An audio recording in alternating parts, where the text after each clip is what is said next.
You're not yet.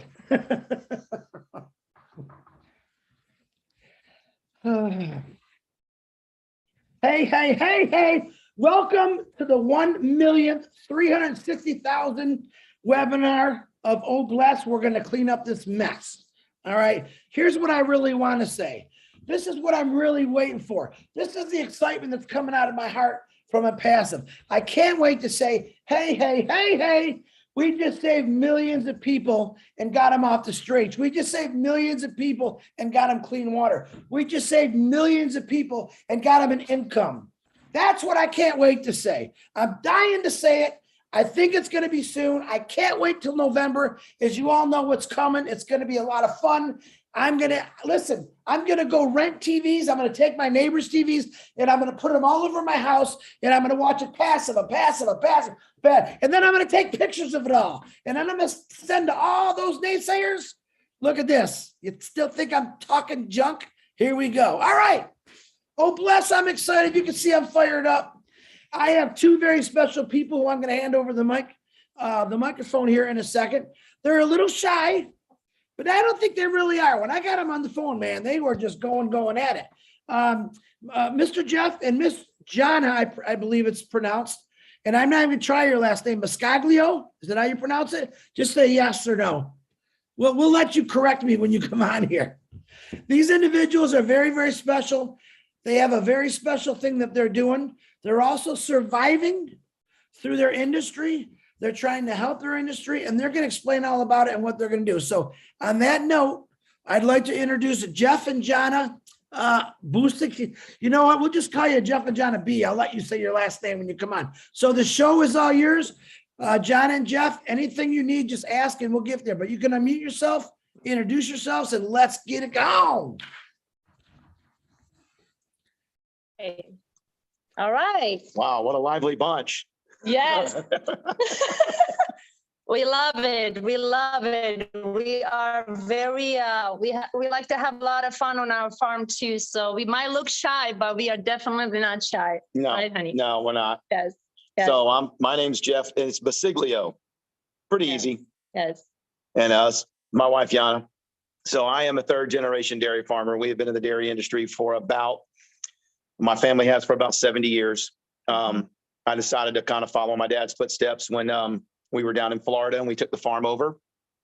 So now unfortunately, we moved out of Florida. We moved up here to Georgia because of real estate issues. And we had to, family wanted to sell the land. So in order to continue on, we had to relocate.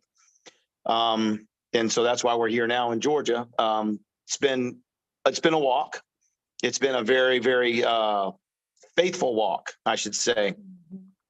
The way we had to orchestrate all this up here, but we're only here by the grace of God. We're only here walking by faith is how we're running this business. And our business motto here now, which we have adopted, is farm by faith. And that's the only way we can do this here because we're in an industry that is very challenging. Beyond challenging. And for us personally, we are still the small family mom and pop farm. Okay. We're not commercialized milking thousands of cows and this and that. We milk 150 cows. Mm-hmm. And just like our neighbors, there's, 4 or 5 neighbors around us that are within the same, range. And we're all in the same boat. We all have the same heart for the dairy industry. We all have the same just vision where, we want to be able to help, So, what we're on this call tonight is to pass some of our ideas along to the group and to see how, that will resonate with everybody in what we have in mind. So you have anything yet, hon?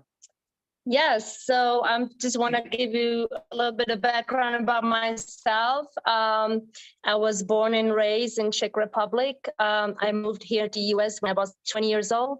Me and my husband met. We're going to be married 15 years in November of this year. I did not really ever have any a dairy farm background, but you know, I grew up in a small town and you know, in a kind of socialism, communism industries, so we had to grow our own stuff, things like that. So I grew up on, you know, my grandmother's backyard. We grew a lot of vegetables, things like that, but never had a cow or anything like that. We have a lot of rabbits, things like that, but no cow. So, you know, when I met my husband, I was kind of shocked first because I had no idea there was actually a dairy farmers in Florida, because my picture of Florida was palm trees and beaches. That was my idea. And so when we met, you know, I had to gradually kind of like, okay, he's a dairy farmer. All right, I guess I can learn. I can, you know, I can deal with that. But, you know, really where my passion came into a dairy farm is when my first child was born, and, you know, I began to bring him on a farm. And it kind of took me back and reminded me how I was raised in my grandmother's backyard and things like that. So that's where really I begin to learn about the industry. I begin to learn about farming in here, dairy farming and things like that. And, you know, soon to find out, you know, it's very passionate about it, but it's not easy, you know, as we been going, you know, 15 years back and forth, and learning about the industry and learning about just the hard work and the hours and the things that, you know, the farmers, the dairy farmers puts in every day to feed the communities, you know, to provide the milk, you know, the main dairy product, the milk that everything else is stemmed from, you know, down to butter and yogurt and all those different things. So, you know, and so here we are, you know, both of us up here in Georgia, and like my husband said, you know, it's been hard for the farmers, but you know, we have a heart for it. We have heart for farmers. This is where God has put us. This is where God has placed us. You know, he has give us this industry, and you know, we try to figure out for the longest time, okay, what are we doing? What are we doing? We kind of hanging by the thread. We hanging by the thread, and you know, when ONPASSIVE came and we signed up, and I think we signed up in 2021, in April 2021. So it's been like a year and a half. You know, we had a lot of questions like, okay, we're gonna dive in. We're gonna believe in this. We believe this is the answer to our prayer we've been praying for, you know, of course, not just for us and our families and the industry, but also see the potential to help others, you know, in different areas. So that's kind of like just the background. We don't want to talk too much.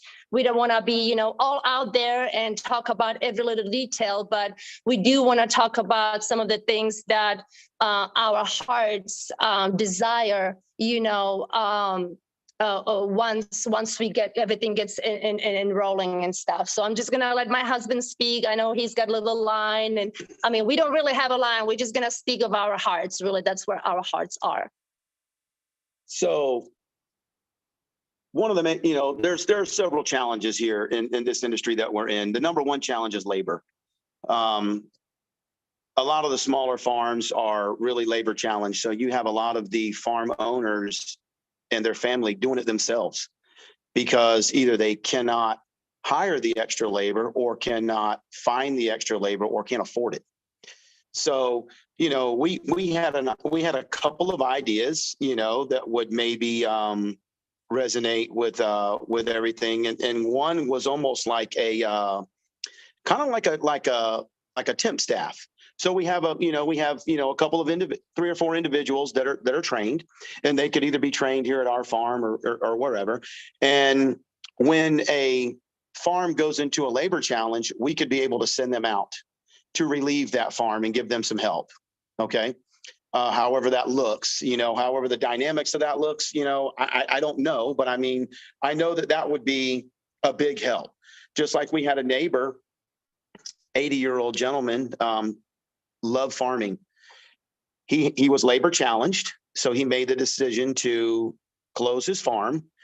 No sooner he made that decision, all his help quit, left him. So he had to work a week by himself before he could get his cows to market. He would not have had to do that if he'd had some labor or this service was available or whatever, or however. The other thing is, you know, the smaller guy, it's very difficult to compete with a larger farm because they can spread that expense out a lot better than we can. So, when we're challenged with operating expenses, you don't get a lot of favors and breaks, from a lot of your people. Fortunately, we have been very blessed with our vendors, and they have worked with us. But there's a lot of vendors that'll say, well, you know what, we're just going to cut you off. So, when you have that on your plate and you're trying to operate your farm, and you have to have that in the back of your mind thinking, are they going to send us a load of feed for our animals? Are we going to be able to keep working another week? It becomes very stressful and not fun anymore. So we want to try to put the passion back into it with the farmer and help them with maybe operating cost, help them with, purchasing newer equipment, updating with the technology. There is a ton of technology in the dairy industry now that is amazing, that can even help out with labor challenges. We're not saying eliminate labor. We're saying we can, get some more labor in there to help operate these newer technologies. Maybe some kids out of college, maybe, you never know. There may be a gentleman, homeless person on the street. He may be tech savvy. We just don't know that. So there's opportunity there, but the small farm doesn't have the funding to do that, to create that opportunity on their farm. So how could we help them? Okay. Another thing is, all your farms generally belong to a cooperative. So we sell our milk to a cooperative. Couple of different cooperatives here in the United States, and they're very good. But at the same time, we are bound to that cooperative for pricing, for everything. So we have to basically take what we get from the co-op. Now, they look out for our better interest, and we do have protection, and our milk is always sold. However, when there's a rising feed cost, a rising cost in electricity and this and that, we can't pass any of that on. We have to just take it, and we have to budget it in and try to make it work. So if you want to try to expand, say you want to put in more cattle, well, now you have to look at, can I afford to feed those extra mouths?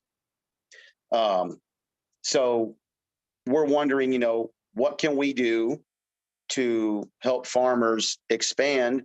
What can we do to maybe help the community? Could we put in a localized processing plant where the small farmer would then haul his milk to that processing plant, and then that plant in turn would then process the milk there and then disperse it however it needed to go, whether it be shelters, food banks, the public, however, less fortunate, single mothers, however that needs to look.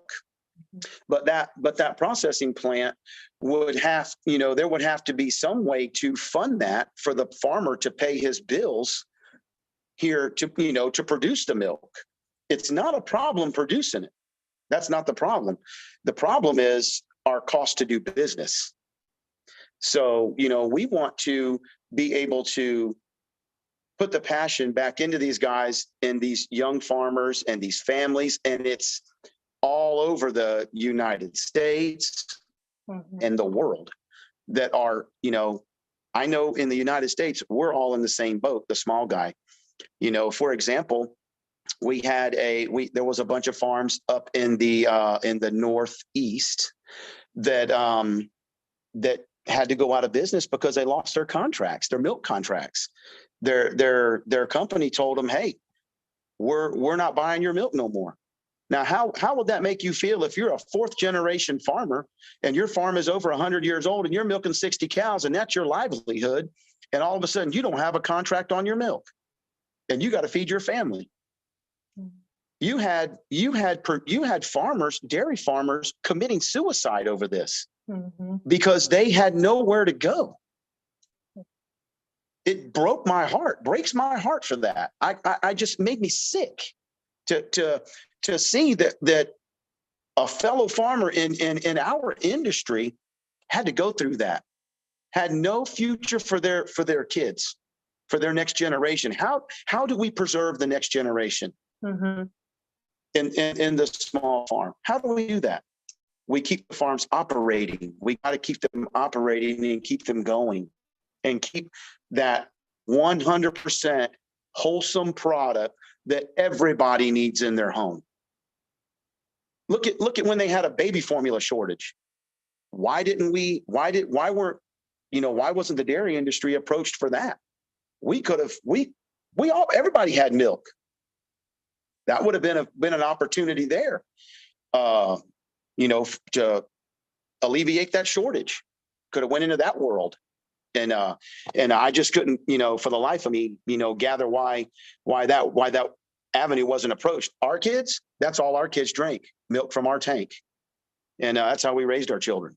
Well, I think that, for my husband, it's been just such a passion because he is the third generation, but there's just a lot more to it than that. Like he was talking about, preserving the next generation. I'm looking at my children and, we've been in a situation already a couple times when we're like, okay, what are we doing? Where are we going with this? And of course, there's been a lot of pressure on our end, but, our hearts really is to preserve it to the next generation and the farmers, because without the farms, we know where the industry's already going. We've seen it everywhere, all around us. Everything is changing in different areas, but the food industry, the dairy industry, and the farmers, that's where everything began. That's where food comes from. So we want to preserve that. We want to preserve the small family farms. We want to help those families, even in the industry that has struggled, because we know how it feels like. We know what we walk through those shoes every single day. Just like my husband said, help the community around us. Like if we can put a plan, like for example, we talk about with you, Chris, like we share our passion. If we have the funds, if we have when ONPASSIVE comes, and we have the funds, how can we help not only this farm to preserve generation for our children so they can carry on into the next generation, but for the other family farmers, because that's where your food is coming from. It's a community thing. Farmers are for communities and always has been. Back in the days, that's what it was. You had a community, everybody gathered, everybody shared with neighbors, everybody came to the one location, and that's how it was. But, obviously the food industry changed so much over the years. So our passion is to, extend that. And then maybe, yes, if we can build a plant in here, and we can do something different with the milk industry. We can start using the dairy products. We can start doing butter. We can start doing yogurts. We can start doing cream cheese. We can start, and not only that, but we can start doing that, but we can also provide more jobs because we'll have facility where we can help the families and help them around. So, well, I don't have a job. Hey, why don't I bring you over here? I have something for you to do over here. You can package milk. You can start making yogurts. You can start doing that. So that is just the area, like we talk about it, in the dairy industry, but our hearts, it's really, it's always been to bless people, to poor people, because yes, there are a lot of homeless people. And trust me, I've seen them on the road every day. And when I stop, I talk to them because that is just our hearts. That's where we are. That is our passion. I have family that is overseas. It's not easy for them. They still struggle. Like my mom, there's so much even in my country, there's so many areas, little villages that think people live, barely making it through, and they can do because financially they struggle because of the era that keeps continue in that country. So it's all around us. We're not just talking about, yes, our passion is dairy. Yes, our passion is a farmers, but really our hearts is for all people. It could be the single mother. It could be, orphanage. It could be a church that needs the help. It could be a missionaries that go out. How can we help? Because, also we talk about the beef industry. We don't buy a beef. We do our own. We process our own. We kill our cattle and we have our own meat. How can we do that more? We do it on a small scale because that's where we are right now. But if we can do it on such a large scale, why not do that on a large scale, have that availability, have that meat on hand. And when we plug it into these communities, even if it's just around in here, the people, there's a lot of people, they can't afford to buy a meat, not especially today in these prices. Y'all know what I'm talking about. Y'all know how much meat costs in the grocery stores right now. It's out of the roof. It's absolutely insane. So how can we even bring that avenue, right? How can we bring that and disperse it into the community? Even if I go to the homeless shelter, I don't know, if there's a kid, however that looks like, hey, here, we're gonna bring you 50 pounds of ground beef. We wanna put it in here. Use it for however you wanted to use it. So this is just some areas where our hearts it's coming from, but mainly because of the dairy and because of the families, we see like a lot of dairy farms are going out of business, not because they want to, but because they just can't hang on. They just can't make it. And for us, as a farmers, because we've been through some of those areas, even back in 2009 or whenever, that was really hard year for everybody. When COVID hit, everything shut down. A lot of farmers had to drain the milk down the drain because there was nowhere to go with that milk. Everything was shut down. So that is just kind of like our ideas, our hearts. God has blessed us, and we are so fortunate to still be here in the dairy farm business. And trust me, there has been a lot of times we were like, okay, that's the last of the last, but God has kept us in here, and there's a purpose and reason for it why we are still here. And so we believe, when on passive, fully comes the full speed, we're going to be able to do that. We're going to be able to plug in, not just here in US and in the communities, but we're going to be able to take it a lot more further than that, because that's our passion. That's our hearts. And I think too, there is a lot of opportunity just everywhere. For example, the Caribbean. Okay, we could go over there. We have the people and the technology to go to the Caribbean, put in a farm over there, put in a processing plant over there, create some jobs for those folks, and then have it to where that milk is going to that processing plant, and that plant is producing those products for those people over there. And, and if we could get things like that going in different places, I think, we can really, really get some change and some, what's the word I'm looking for? Just some different, I want to say growth, just some different growth in that area for those that are less fortunate, those areas that are less fortunate. We can go in there and create jobs. We can create revenue and income for those families. Now they can, when they make more money, they spend more money. So now it also extends out to their community. Now they're doing other things in the community, and it's helping everything, so it's just like when gas prices got cheaper, what everybody do? We went driving around. We went on vacation. Okay. We did. We spent money because we weren't paying $50 for a tank of gas. We spent it elsewhere. It's no different. Put the dollars in the healthy alternative. So let's try to push forward to helping, children. There's a ton of children that would just kill for a glass of milk. Yeah. And we had farmers throwing it down the drain. Yeah. When COVID hit, because we couldn't get the packages, we couldn't get the gallon jug because the factories were shut down because their workers all had COVID. So they couldn't get packaging. So therefore packaging filtered down to not being able to ship milk. So it was a mess. It was a mess for, for our industry. And we're coming out of it on the other side of it, but everything now is just gotten expensive. Cost of feed has gotten expensive. When we have a catastrophe out west where they grow a lot of feed stuff, and like over in the Ukraine where they grow stuff like that, it affects us over here. With all these feed commodities, that is a 100% number one key factor in the animal industry is how are you going to feed them? When that feed gets expensive, everybody starts looking different directions. What are we going to do?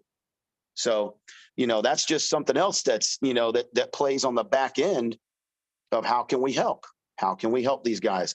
And believe me, I have a lot of respect for the large guys, the guys that are milking 10, 12,000 cows. Hey, God bless them. I don't want that. I have no desire to do that. My heart is is just what I'm doing. I'm the little house on the prairie guy. That's who I am. That's who I am, and But also, like my husband was telling, like, and even like for the next generation, like our hearts also, like when we used to live in Florida, we used to do a lot of tours. Like we did a field trip from the schools.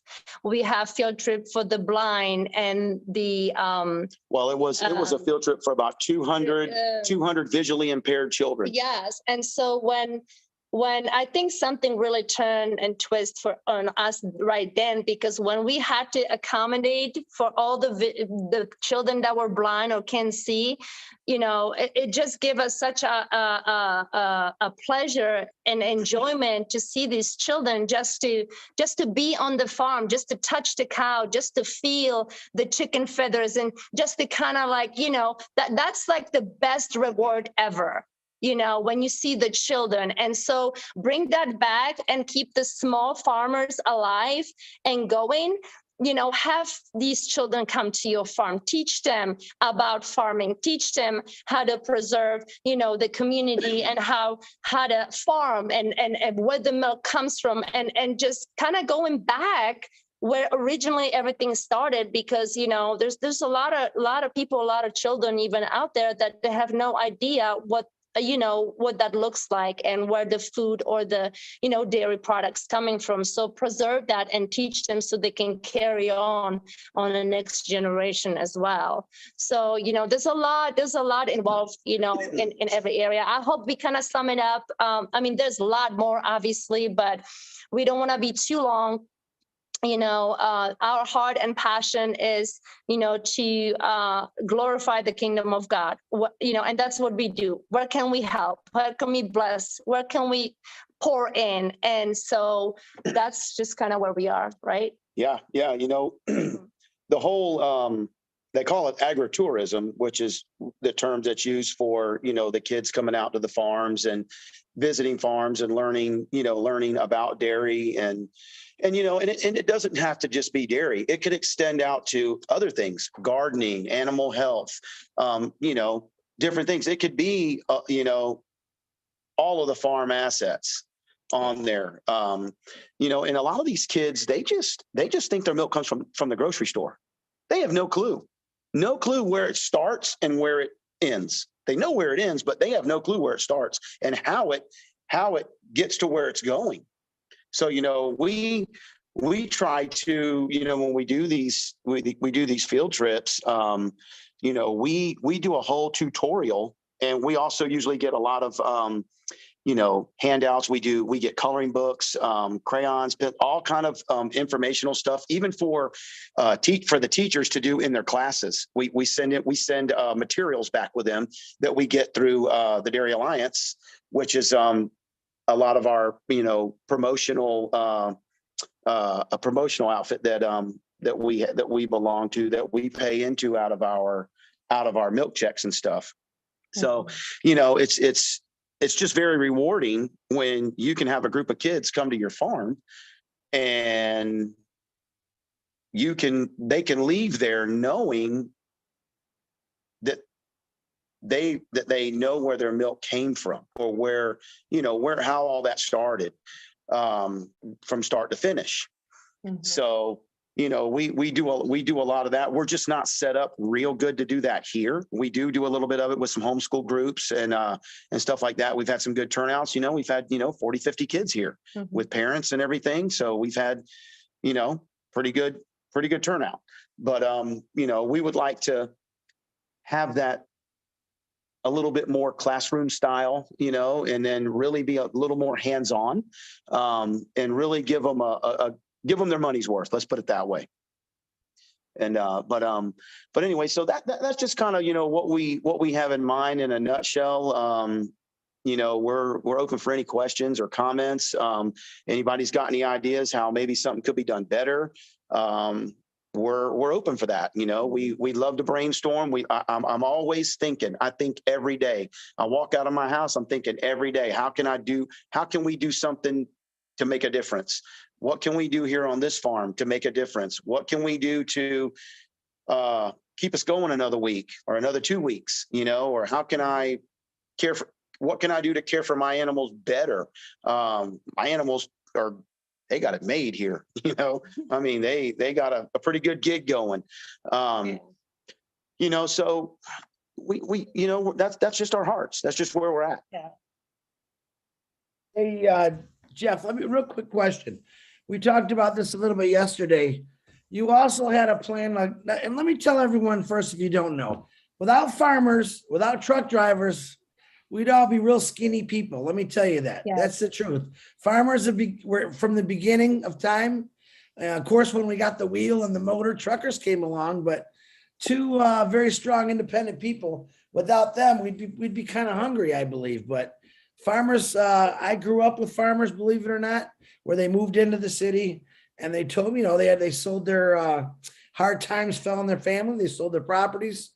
They explained to me being up at 4 o'clock in the morning, feeding the chickens, feeding the cows, getting the milks, combing down farmers did a lot of work, and they didn't work from 9 to 5. They worked from 4 o'clock in the morning till dang near 10, 11 o'clock at night, Yes. So I got a lot of respect for farmers, but you said something which actually caught my interest, that you wanted it with the money coming in from OBLES, and you are both founders, just to let everyone know that you had an idea to give the farmers a break. Can you tell me a little bit about that, Jeff? Yes. Right. That was leading back to that little group of like 3 or 4 people that were trained, and their general training would probably come from our farm if they didn't have any training. We would probably try to look for people that were experienced, and then what we would want to do would be, let's say Farm A is, I don't know, my neighbor, and he's been working, but he ain't had a vacation in 2 years, 3 years. We want to be able to send a crew over there, a couple of days ahead of time, let them get used to his farm, see his day to day and all that, and then let him build a level of trust with him. I know it's a little tough within 2 or 3 days, but if he understands that they understand what's going on, then he'll get that level of trust built. And we send him on a vacation and give the guy a week off with his family, all paid, because that guy deserves it. Yeah. He can't afford it, but he deserves it. And so, I've always thought of that, can we do a temp service? Can we have some kind of service to put together and have these people, these services strategically located in these farming communities all over the United States? Okay. And they just go from farm to farm. Even if there's a labor shortage, hey, you call them up. Hey, I need the guys over here for a week. We're short on help. Or we're short on help because we're busy getting crops in and we need an extra person. And something like that. But a lot of people don't. That doesn't exist. So we want to try to create it to make it exist, because I think it would be a very, very viable thing for the farming community. I like it. You know what? And a lot of people say, Chris, why?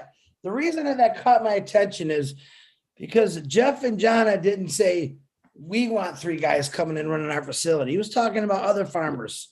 They weren't talking about themselves. These individuals right here, from the 1 hour I got to talk to them, are very caring and passionate, not just about their dairy farm, but about people itself. Now, they have told me many more stories. We need another 4 hours to go about, and I'm going to break a little down, where they actually hire people. Some of the people they hired to help out for amazing things, even though it takes a lot away from them. They're all about helping people. They have people that work on their farm that, Jeff and John, share the one story, because I don't want to go into all the sad stories about the lady and her husband was getting sick in insurance. I think it was something like that. Can you share that one with us, please? Who? Oh, you mean our part-time help? Yes. Yes, we there was another farm down the road that ended up, they closed down. So I went to their cattle sale over there because they had an on-farm sale. You know, my neighbor, I want to go support them, you know, maybe buy 1 or 2 cows, which I did. So I was there talking to some of the people that work there.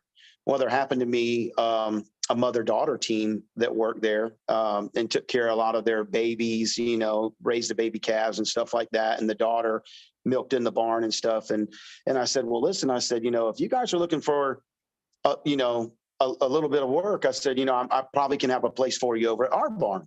And she said, okay. So, you know, I got their phone number, and, you know, a little bit of time went by, and I talked with my wife. I said, you know, I think I want to give that lady a call and have them come out and visit with us and just talk with them. So we did. Come to find out, her daughter is actually got a degree in animal science from UGA, and which is great. And so I asked her, I said, you know, what would you be interested in doing? She says, well, I'm just really looking for something part-time. You know, my husband is on disability because I guess he had a work accident. And so, you know, they're not able, I mean, you know, he's not able to go back to work because he has to, I think he has to attend doctor appointments weekly, you know, for checkups and stuff. So she's working here for me 2 days a week, and we're training her, you know, our style of milking in the barn and this and that. And so, you know, my thing was, if I could put in more cows, then I could put her on full time, you know, and she could, you know, have a little bit more income for their family. Yeah.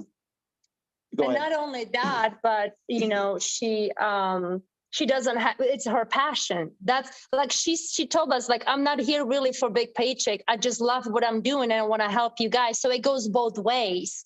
When you meet people like that, it's really pleasant, because, you know, you don't meet a lot of people who wants to milk a bunch of cows at 4 a.m. Okay. And then do it again at 4 p.m. It's just, you know, and that's what we want to preserve. We want to preserve that. But, you know, like my husband said, my first immediate reaction when he told me, oh, I'm thinking about, and I'm just being real with y'all. I'm just not even playing. I'm just being real. I'm being raw. And he was like, I'm thinking about hiring this lady. I said, we can afford it. I was like, we can really afford it. I said, but then he's like, well, what can we afford to help her out? And I was like, okay, let's go back and let's reevaluate things. And we're like, okay, what can she do? And she's like, well, I can do 2-3 days a week. And we're like, okay, we can do this and that, you know. So it's those things, like we, you know, we like, oh, I can, but yes, we wanted to do it. So we go above and beyond and whatever. If it's only 3 days for her and it helps her, why not? If it helps her family, why not? You know what I mean? So that is just our hearts. I mean, I'm just going to tell you, we had people in here that we took off streets. We helped a gentleman that we saw him in need. You know, we even thought about back in there having people come in. If we have homes and trailers in here, we can take people off street.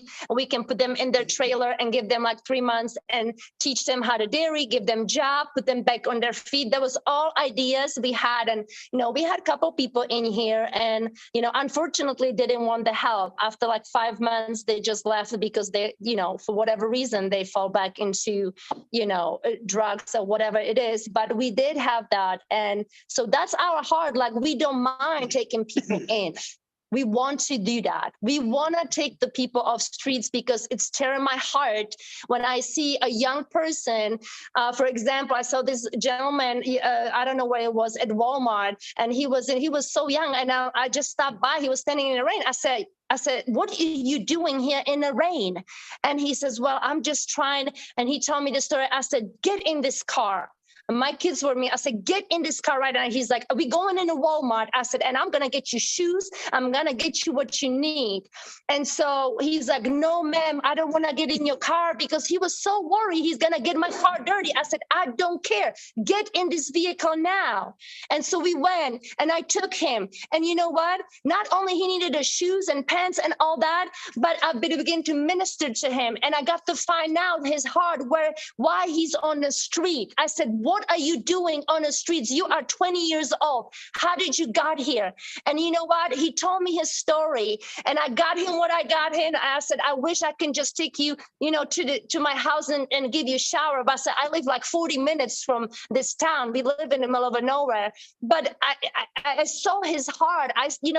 We need to look around and stop by with people. And we got to see, okay, why these people are on the street, or why they just want someone to care. And you'll be surprised how they open up. And I was like, okay, if I did have at that time a trailer in here, a facility, I would got that guy in here and I would give him a job, because I knew he was serious about getting off streets. That's just my heart. That's another story. We wanted to call that program the Restart Program. It's like 90 days, and give them a job, give them a small paycheck, but be in the Word of God with us, get teaching, clean them up, let them learn a trade, and give them the option if they want to stay on board as a full-time employee, or if they choose to move on, then they can move on. Yes. That was another idea that we had, but we just don't have the living facilities here, and I can't, it's like, we can't go put a bunch of travel trailers around here. We're just not set up for that, so we would have need an area where we can, put housing in, even if it was tiny houses, something like that. I mean, we do have the land. So we do have the land. God has given us the land. So we do have the land. It's just, like in our situation, we can only have so many. But if all of us, help a one person a day, how much more difference it can make? Correct. So Amen. That's just us. Amen to that, Jana. Okay, now I did that for a reason. I wanted you to show the passion of what these two individuals, these beautiful individuals, have in their hearts, not just for themselves. They want to try to save an industry, to help an industry out, their neighbors, as you can see, strangers. They're good people. What I call good people. They're my kind of people. So we do have a few hands up. Jeff and Jana, if you're ready to take some questions, or you know what? I'm going to start off with ladies first. I know, Mike, you raised your hand first, but I always do ladies first. So Narelle, and I know, Mike, you would have told me that anyway, but Narelle, go ahead and unmute yourself, please.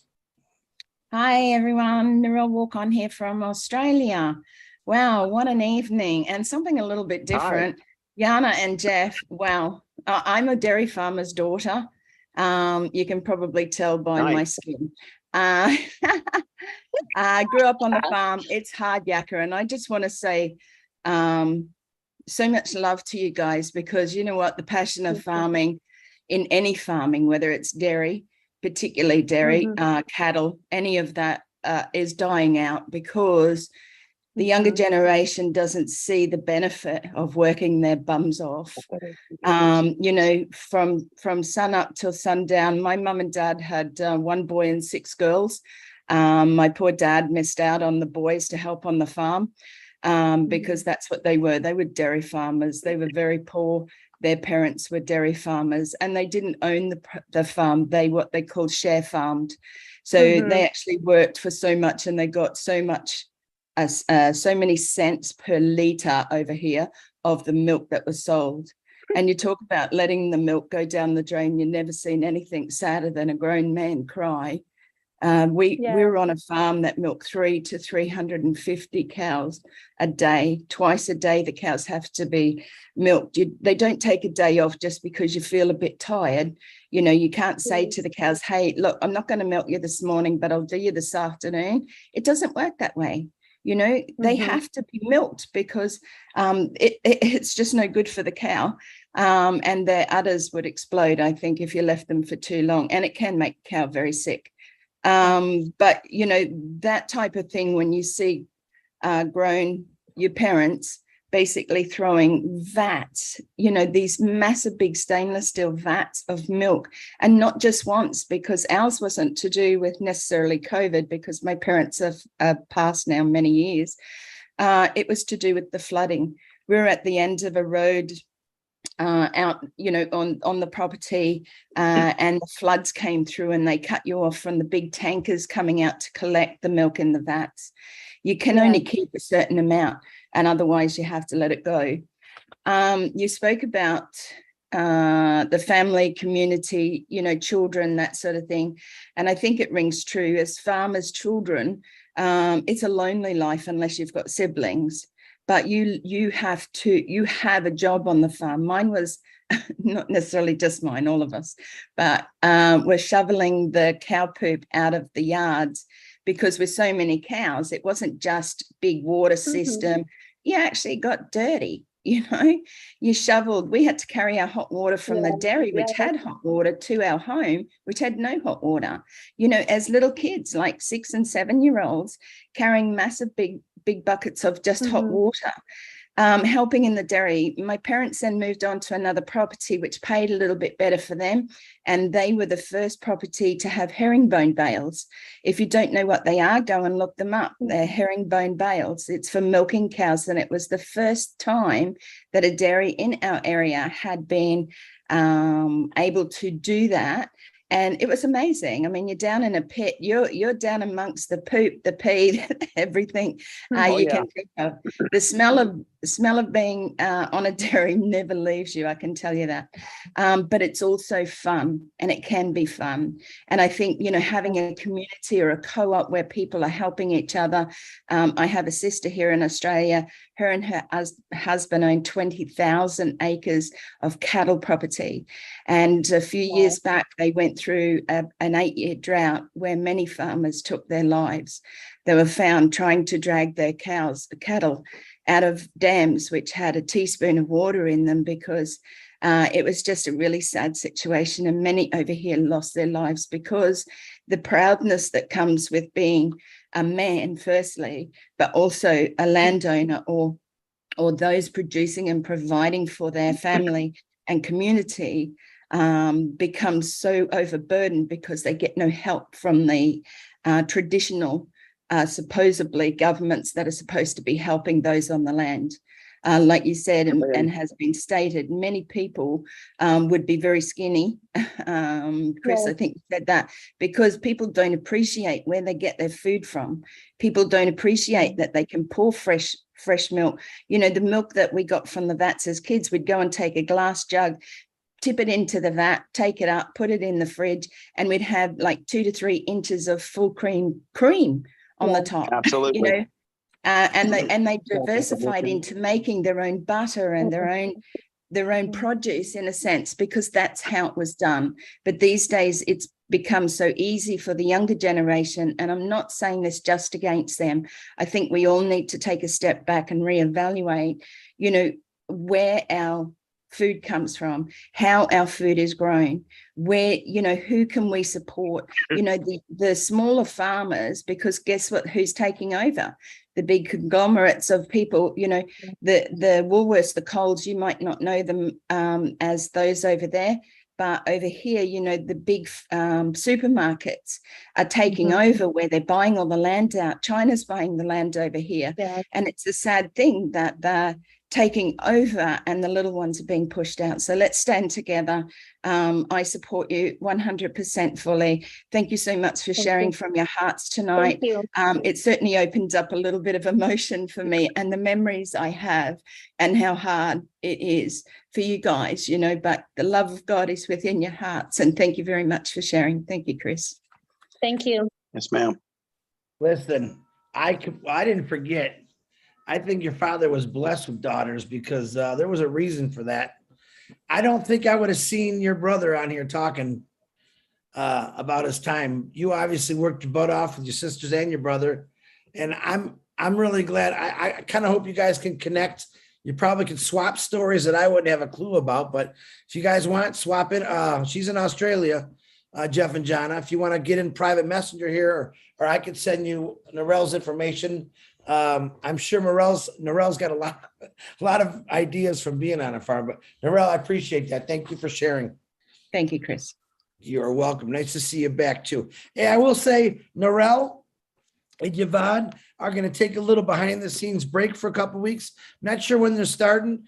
They have their shows on Thursday early in the mornings in the USA. I'm not sure if they're doing it this week. We're just taking off. We're stopping this week, Chris, and the following week, only because of personal things, but me with Mimi and the fundraiser coming up as well.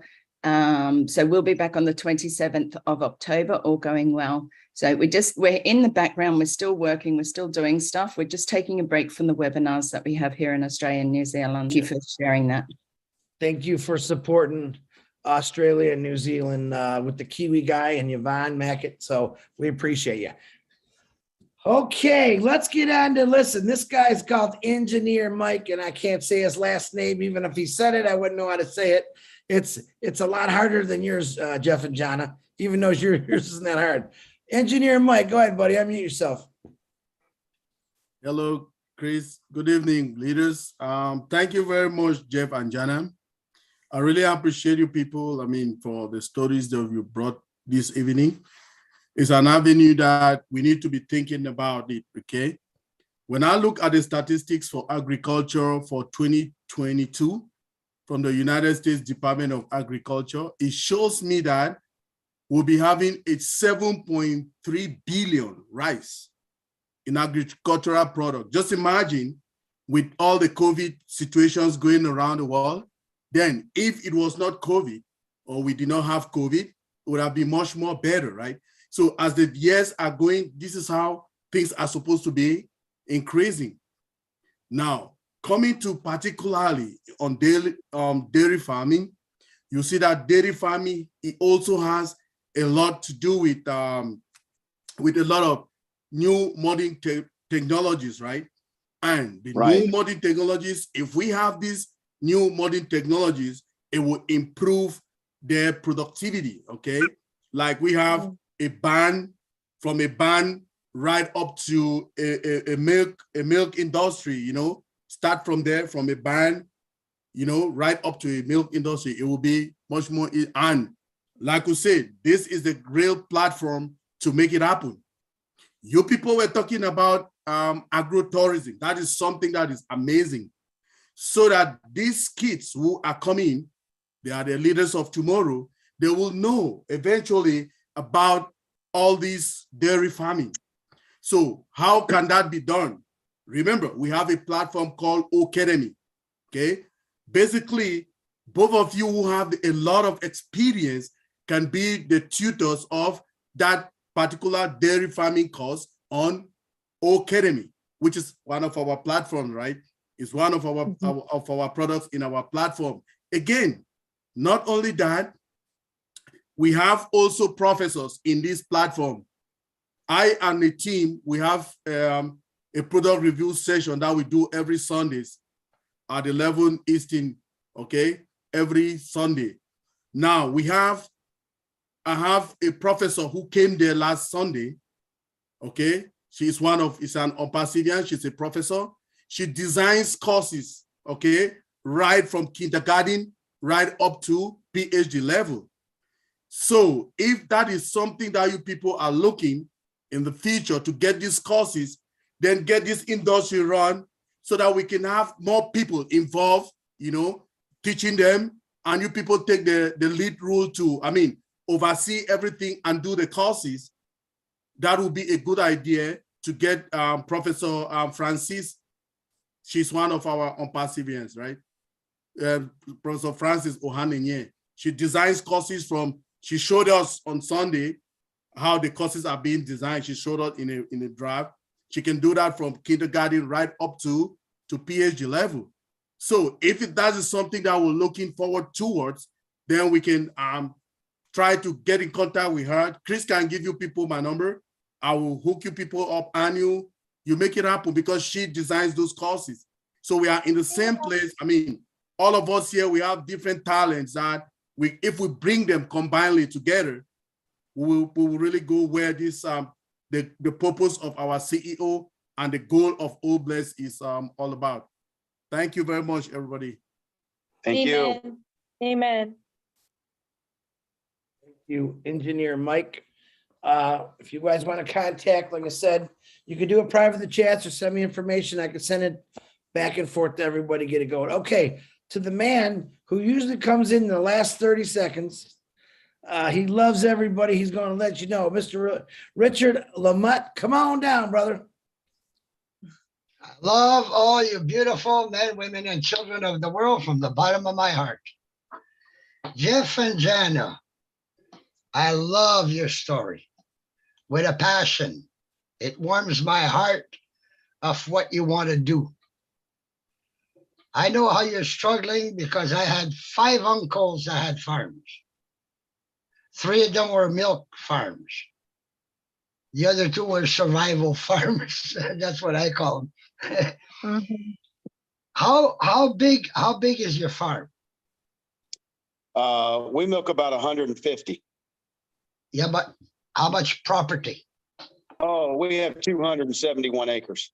So you got room for about 5 to 10 cube houses. Mhm. Yeah, freestall barns. You know, What the they call 3D freestall? houses, 3D, they call it 3D houses or cube houses. Okay. And these are the ones that probably a lot of us are going to get for homeless people. Mhm. Oh, I understand. Okay. See, Yep. see what we want to do is, let's say an abandoned farm, make like a little town on the abandoned farm, put these little houses there and bring in the homeless and have animals and gardens, and where they get pride again in themselves by growing their own food, by milking their own cows, you know, having their own chickens, Right. you know. Right. But here you are, a farmer, which is a small farmer. Well, we can bring some of that to your farm, where Mhm. maybe 5, maybe 10 later on. But if you've got the property, and you can teach them how to garden, you can teach them how to milk the cows, you know, you must have other animals beside cows. We just got cows. Oh Got my God, chickens and rabbits. we're gonna Chickens have and rabbits. oh, you got chicken and rabbits? Good. I was gonna say we gotta bring in the chickens. Yeah, we have Got the chickens. chickens. Yeah, but we used to have but horses and sheep too. Mhm. but as ONPASSIVE helps you to grow, you'll be able to extend, you know, and you can have struggling families or homeless people. I've seen people, I asked one man, what are you doing on the street? He says, my rent went up to $1,500. I can't afford it. Yep. I said, for God's sakes, are you serious? You're on the street because you can't pay your rent? Well, he Yeah. says, they brought it from $1,000 to $1,500. And he says, I just ended up out in the street in my car. So this is where we can help these people. We can give them back Yes. pride, and in return, they do some work for us. Mhm. You understand what I'm saying? And like you were saying, you have your own beef, you have your own milk. Well, Mhm. right there's your nutrition, milk and Yeah. and beef and eggs. You know, I mean, we can make wonders with Obless. Like Yes. I got account galore, trying to figure out where I'm gonna send them, but that's okay. Out of over 30 accounts, I'm only keeping about 4. The rest goes to Obless. I'm gonna be able to bless a lot of people. That's because I love everybody. Kisses and hugs to all of you. Oh, thank you, Engineer Mike. I like you. I like you. Thank you, Richard. Richard, are you sure there's nothing else you want to say before 11 o'clock? You sure? You're positive now? Well, I wanted to say more, but I'm going to let other people speak. All right. We might have more time, Richard. You come back. We'll see. All right. Thank you, Richard. Appreciate you. Okay. My queen, Dr. Benny, with that beautiful smile, please unmute yourself.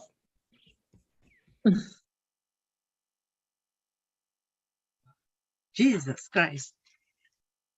Good evening. Good evening, good morning, evening. good afternoon evening. to my brothers and sisters, my queens and kings on this amazing webinar in different parts of the globe. Brother Chris, thank you so much for giving me this opportunity.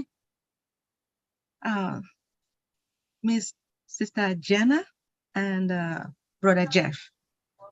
JJ, right? I should just say JJ. Yes.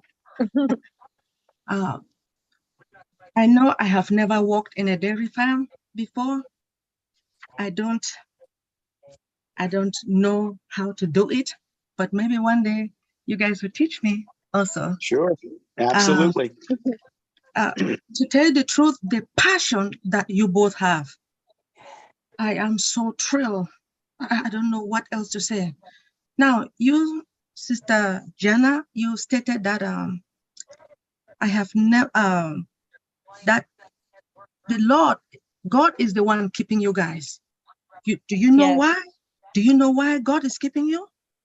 Because of the Yes, passion that you guys have Yes. for the children, for the needy, for everything. So you know that, especially when you keep talking about children, you know, long time ago, during the olden days, Jesus Christ loved children a lot. Yes. Now, because of the passion you have, that is why our God is helping you guys. Oh, yes. I am so proud of you. Now, you said something that what can we do to help the community? How do we preserve the next generation? No preserving for the next generation. But guess what? There will be, because of the Yeah. passion you have. And again, because of ONPASSIVE, oh bless. You guys are at the right place and at the right time. I don't know what else to say, but I have a question, if you don't mind. Sure. How can you collaborate and cooperate with the higher institution to share your point of view and solve some issues and save your industry? Since you really want to save your industry, have you ever spoken to some of these higher institution, if there was no ONPASSIVE?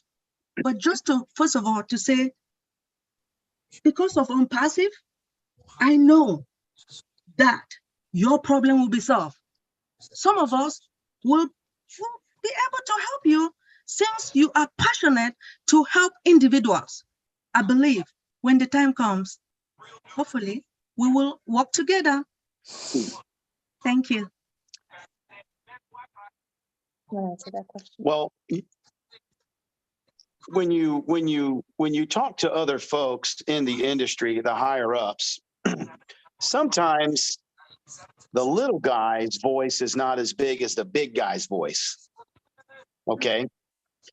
And it's sad to say that. It's very sad to say that, because our cooperative, they're not the bad guys here. We're not saying that by any means. It's just that not a lot of people are going to want to step out and help because they've got their own issues. But when you have the means to do it, it creates a whole nother atmosphere, a whole nother conversation that you can have with those folks.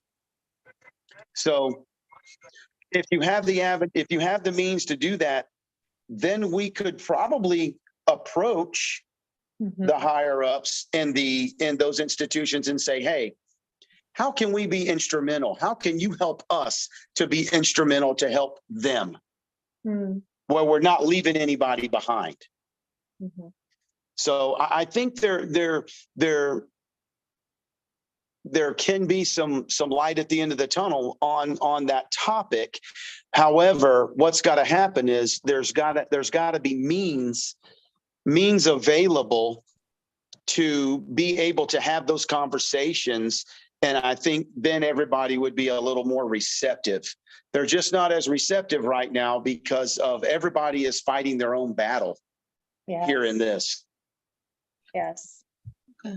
Thank you so much. I really want to also thank Engineer Mike, Sister Nerel, Brother Richard. I know you guys started I know you guys have the passion as well.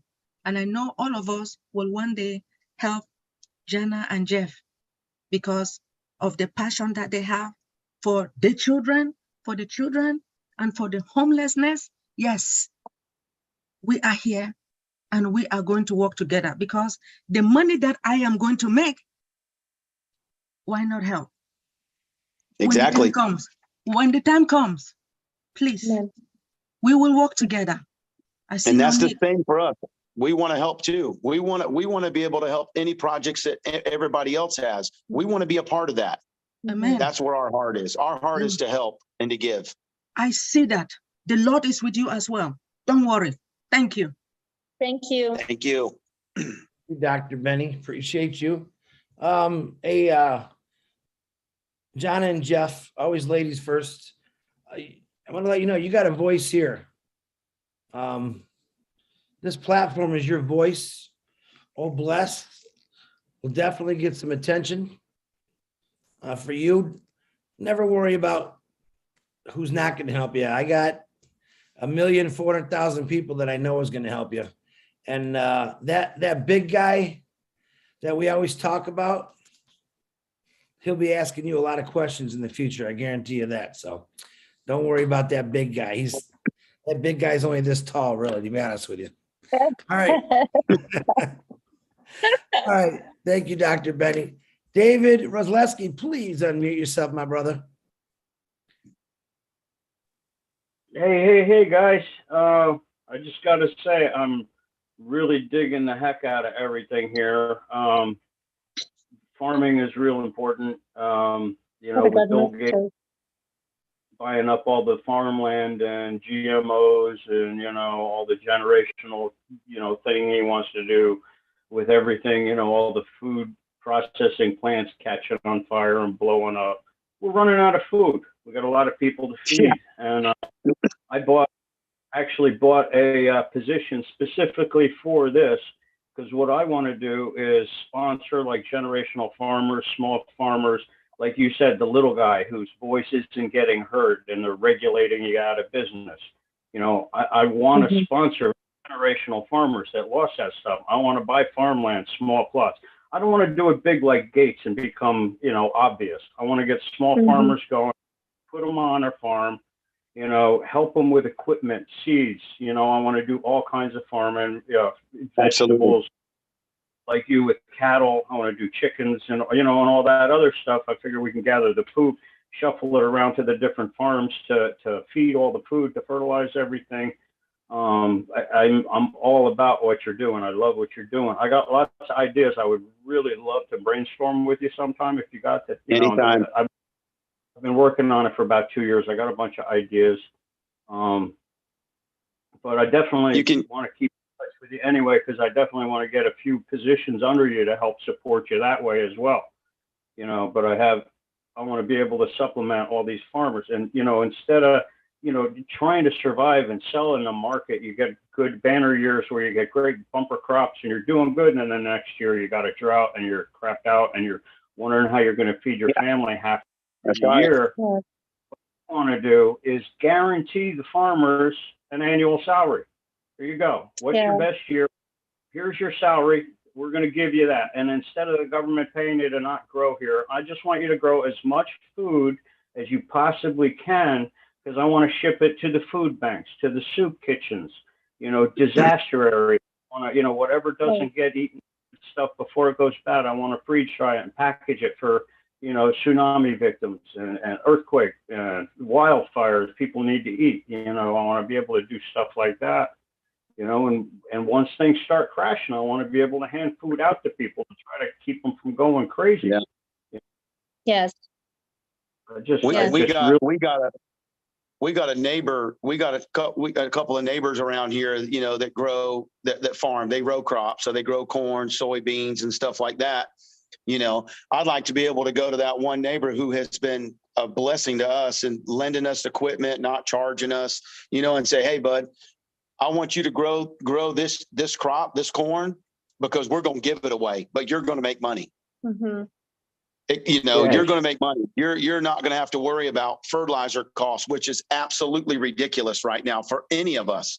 Nobody can purchase fertilizer because it's so expensive. And I've been watching.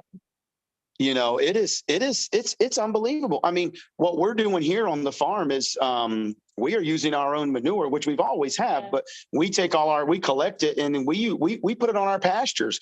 So, we utilize that to help lower some input cost and, be more sustainable. The whole thing now, the big thing in dairy is how can we be more sustainable? How can we use less water? How can we, be more environmentally friendly? Here on our farm, we spray no pesticides, no herbicides. We use no commercial fertilizer. We're not organic, but we are pretty natural. Yeah. Yep. I mean, in order to do it, especially nowadays, we kind of have to look back and see what they did back then, and it's going to do a lot better for the land too. Like I was going to talk to maybe rotating your crops. Okay, this year you grow wheat, this year you grow corn, this year you grow, I don't know, tomatoes, and then next rotate it to try to keep the land vital. I mean, I'm a carpenter. I don't know anything about it, but I know how important it is, and I, really like to pitch in somehow, and really do something. Make a difference. Band-aid placebo. I want to really do something. Yeah, you can just get our information from Chris. Yeah. Okay. Awesome. Yep, he's got our numbers. Yeah, I only charge 50%. No, I'm just kidding. That's okay. We'll get you 50%. I'll get you any information you need. Dave Rosleski, thank you very much. Dave, my eyes are all swollen tonight. Are you growing a beard, my man? Is that what I'm seeing? Oh, I've had the beard since I could grow one, just because I got a baby face. I shaved this thing off. I look 20 years younger. No, you look like you got a Brucey beard. I thought I was talking to Bruce for a second with that beard. My son wants me to grow it to be Santa again. Every year he wants me to do Santa. So from like October on, I just grow it. It looks good, David. It looks good. I just was trying to pull Brucey's leg. That's all. All right, David. I was like, I pulled my hair, I pulled in here, and it just got too short. I couldn't pull it back up. I gotcha. Don't worry, Bruce. You'll get your chance. Okay, thanks. Thanks, David. All right, Miss Carolina. Sweet Caroline. Ba, ba, ba. Unmute yourself, young lady. Okay, that's me, Sweet Caroline. Thank you so much for, this is the first OBLESS meeting that I've come to, and it's been very, very enjoyable. And Jana and Jeff, I love what you've talked about tonight. I just want to ask you, what part of Georgia are y'all in? We're in Gay, Georgia. You're in Atlanta? Yeah, I'm in North Atlanta, Gwinnett, Duluth, Georgia. Gwinnett? Okay, so you're probably about 2 hours from us. Okay. Yeah, Meriwether County. Sonoya. Okay. We're just below Sonoya. Okay. Yeah, down there south of the airport, right? Yep, Yes. about 40 miles south of the airport. Okay. Well, good. This is what I wanted to tell you, where you touched my heart. First of all, I've been in real estate for about 40 something years. So I know I don't look that old, but I have been in real estate that long. So I do have experience with like tiny houses, mobile homes, things like that. It's great to see that y'all have a lot of acres that we could possibly do something with that as far as helping the homeless and people like that. But I wanted to offer any of my real estate experience to your program, see what I can do to help y'all out. You've really touched my heart about the children, teaching them how to farm. And I think that they need to know this. I can remember when I was in elementary school and we would go on field trips and things like that, that really sticks in these children's mind, and it gives them an impression that will last them forever, that will last lifelong. Okay. Absolutely. So I like the idea about engineering Mike bringing up about the lady that could help with a curriculum. And maybe if we could do some kind of a curriculum that we take into the elementary schools, and then maybe start like a prototype of what we can do to possibly start teaching these children about where food comes from, dairy cattle and things like that. And also, Jeff, I love the idea about you talking about giving these farmers a relief, you know, getting a group of experienced farmers to relieve some of these farmers, because you're right, they work for years and years and years and never even experience or get to experience a vacation. So I love that. And what brought to my mind was that it's just like with sick people, the caretakers are the ones that are affected the most because of them having to take care of the people that are sick. Well, if we could create something like a farmer's hospice or something like that to go in and help these farmers, give them the relief that they need. So I like that idea that you brought up about giving them some kind of a relief. Let's see, another thing, let's see. So I'm all about helping the farmers, helping the homeless, whether it's putting tiny houses, mobile homes, or whatever on your property, creating some kind of a prototype for children to take in to O Academy. This would give us an entry of talking to elementary teachers about O Academy and things like that. But anyway, you touched a lot of areas in my heart, and I just wanted to let you know that I would like to help y'all in any way that I can. Get on the bandwagon. Maybe we can brainstorm or whatever and see what we could do. And just call on me if you ever need anything. And I'd like to get your name and telephone number if it's through Chris or wherever, so that That's we can fine. keep in touch and brainstorm. And come on down and visit. I mean, you're not that far. You come on down and take a field trip. You know, and we've got some. I sit on the board for the ADA board for Georgia through the co-op, and that's a lot of our promotional stuff and marketing, and we do a lot with the Dairy Alliance too, which is the Dairy Alliance has a lot of influence on the children in the schools and stuff like that. So there's a lot of teaching tools there that we could probably get with them and team up with the Dairy Alliance, because they are already doing some stuff in that area, in the teaching area. But I think if we could get with them and submit some type of, like we talked about, a curriculum, and see how they would recommend that we get this into the schools, because they're already in the schools. They're in the schools doing stuff with the high schools. We've got milk dispensing coolers in the high schools. We've they're doing things with kids. They've got a lot of materials that we can get for kids, trifolds and pamphlets and different things, and activity books. And so we have a partial avenue there that I think we can expand on through them, and I think they would be very receptive with it. And on that part, and then on the I'm trying to think, there was something else. You just, doggone it, so many things going through my head right now. Also, too, when we talked about the tiny house thing, we also are not opposed to single moms. Yeah. Because there are a lot of them that really need help. And doing that. But the O Academy, I think, is going to be very instrumental in putting that together to go through the schools, because we can do a lot of that virtually, and or if it's not too far, we could. I don't mind going. I don't mind going to the school. I went there and done teach-ins and stuff like that, and do career day and all that at my son's school, so that's always fun.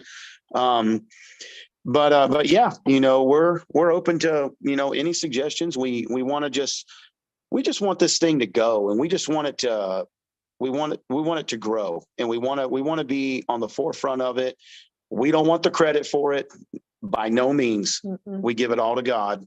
Right. That's where it's coming from. He's our source. He's our source. ONPASSIVE is not our source.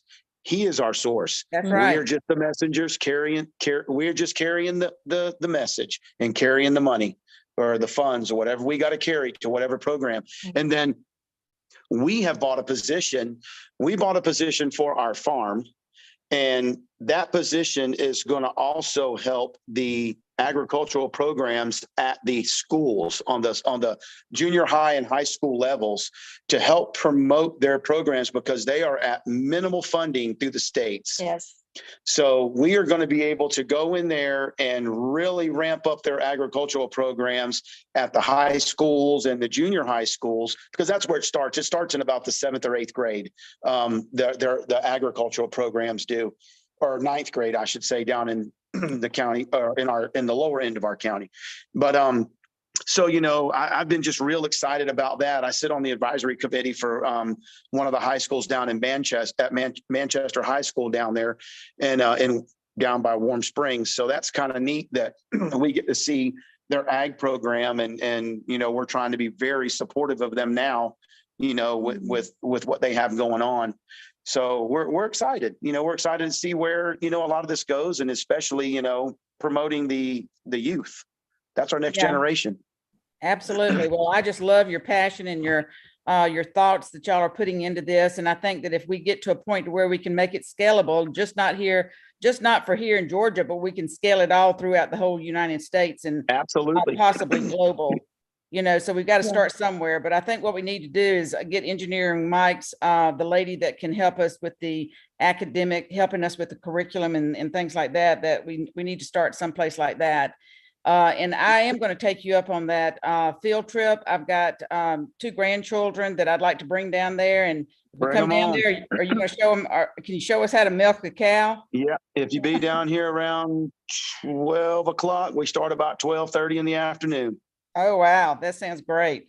Well, that's all I've got to say. I would like to get your telephone, your contact information, and maybe if Chris can also give us engineering Mike, so he can give us the person who can help us with the curriculum. But I'm all in, and I'm here to help you to do anything that I can to assist you. Yes, ma'am. And we help you any way we can too. Thank you so much. Thank you. Thank you. Thank you. Back to you, Chris. Thank you. Thank you, Caroline. Caroline, do you have my information? No, I don't. No, I don't. Right. So put it, I want you to, if you can, in a private chat, shoot Mike a message, get his information, or swap that right there, and we'll get it back. He'll send it to me, and he'll give you my information too, and I'll get it to John and Jeff. Okay, and I just go in there, instead of it going to everybody, I just do it to you and Mike. Yeah, just go, if you don't have mine, go to Mike, if you got Mike's, and then we'll go from there. Okay, all right, thank you all. Jeff, I Yes, already ma'am. sent you Dave Roseski information. You could send, you got a number. I just sent a message, Caroline. Just check, you'll see. Okay, thank you. All righty. And Jeff, Dave Roseski sent me his number to give you. I sent it to you already.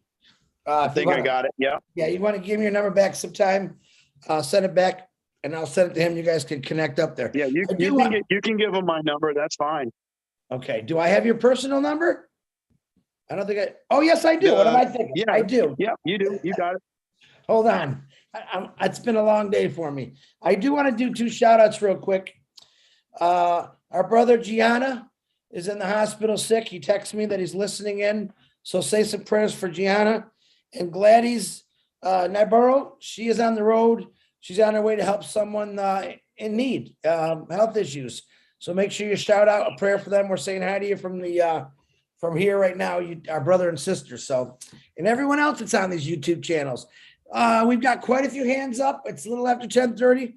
I'm going to get them all. Here's the guy who introduced me to Jeff. I finally get to see his face. I've talked to him on the phone. His name is Vital. Vital, please unmute yourself. And the pleasure is mine, brother. Yes, sir. Hi, Chris. Good afternoon, good evening, good night, everybody. Chris, I appreciate you very much, sir, for bringing in this powerhouse couple onto your Oh Bless show tonight. These are my friends, and I'm so proud of them. Jeff and Yana, you're wonderful, what you brought to the table. I tell you, the passion and love and admiration that you brought to the table is really admirable. And I want to thank you very much, Mr. Johnson, for bringing them on.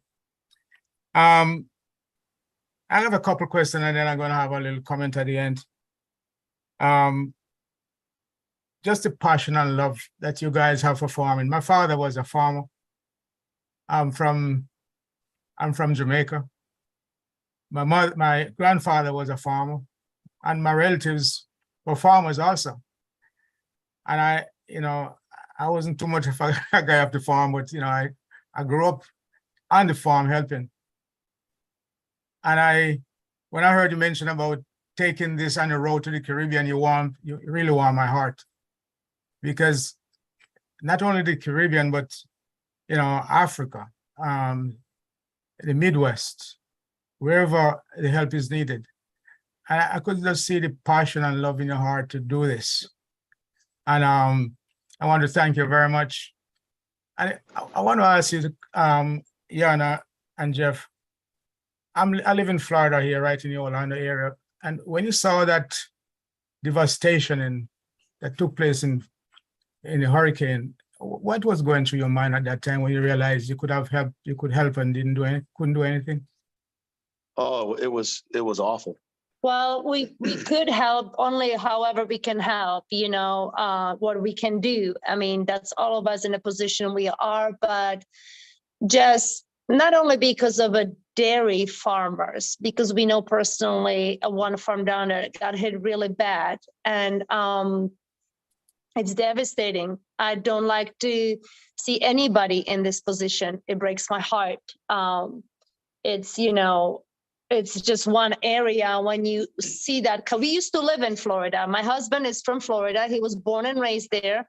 So I lived there for 20 years in Tampa area, and my husband grew up there. He was born and raised there. So we know, how these hurricanes can come. But when you have a hurricane 4 category, it comes and you see the people and you see the damage and you see just all these different things. It's just, I don't know any human being that cannot be broken. How can your heart not be moved? How can your heart not be moved? So for us, that's where we come in. Okay, where can we come in as a community, blessed, and just get these trucks? I mean, I know our hearts, if we could, we just get a box truck and load it in with stuff and take it down there. That's just our hearts. That's who we are.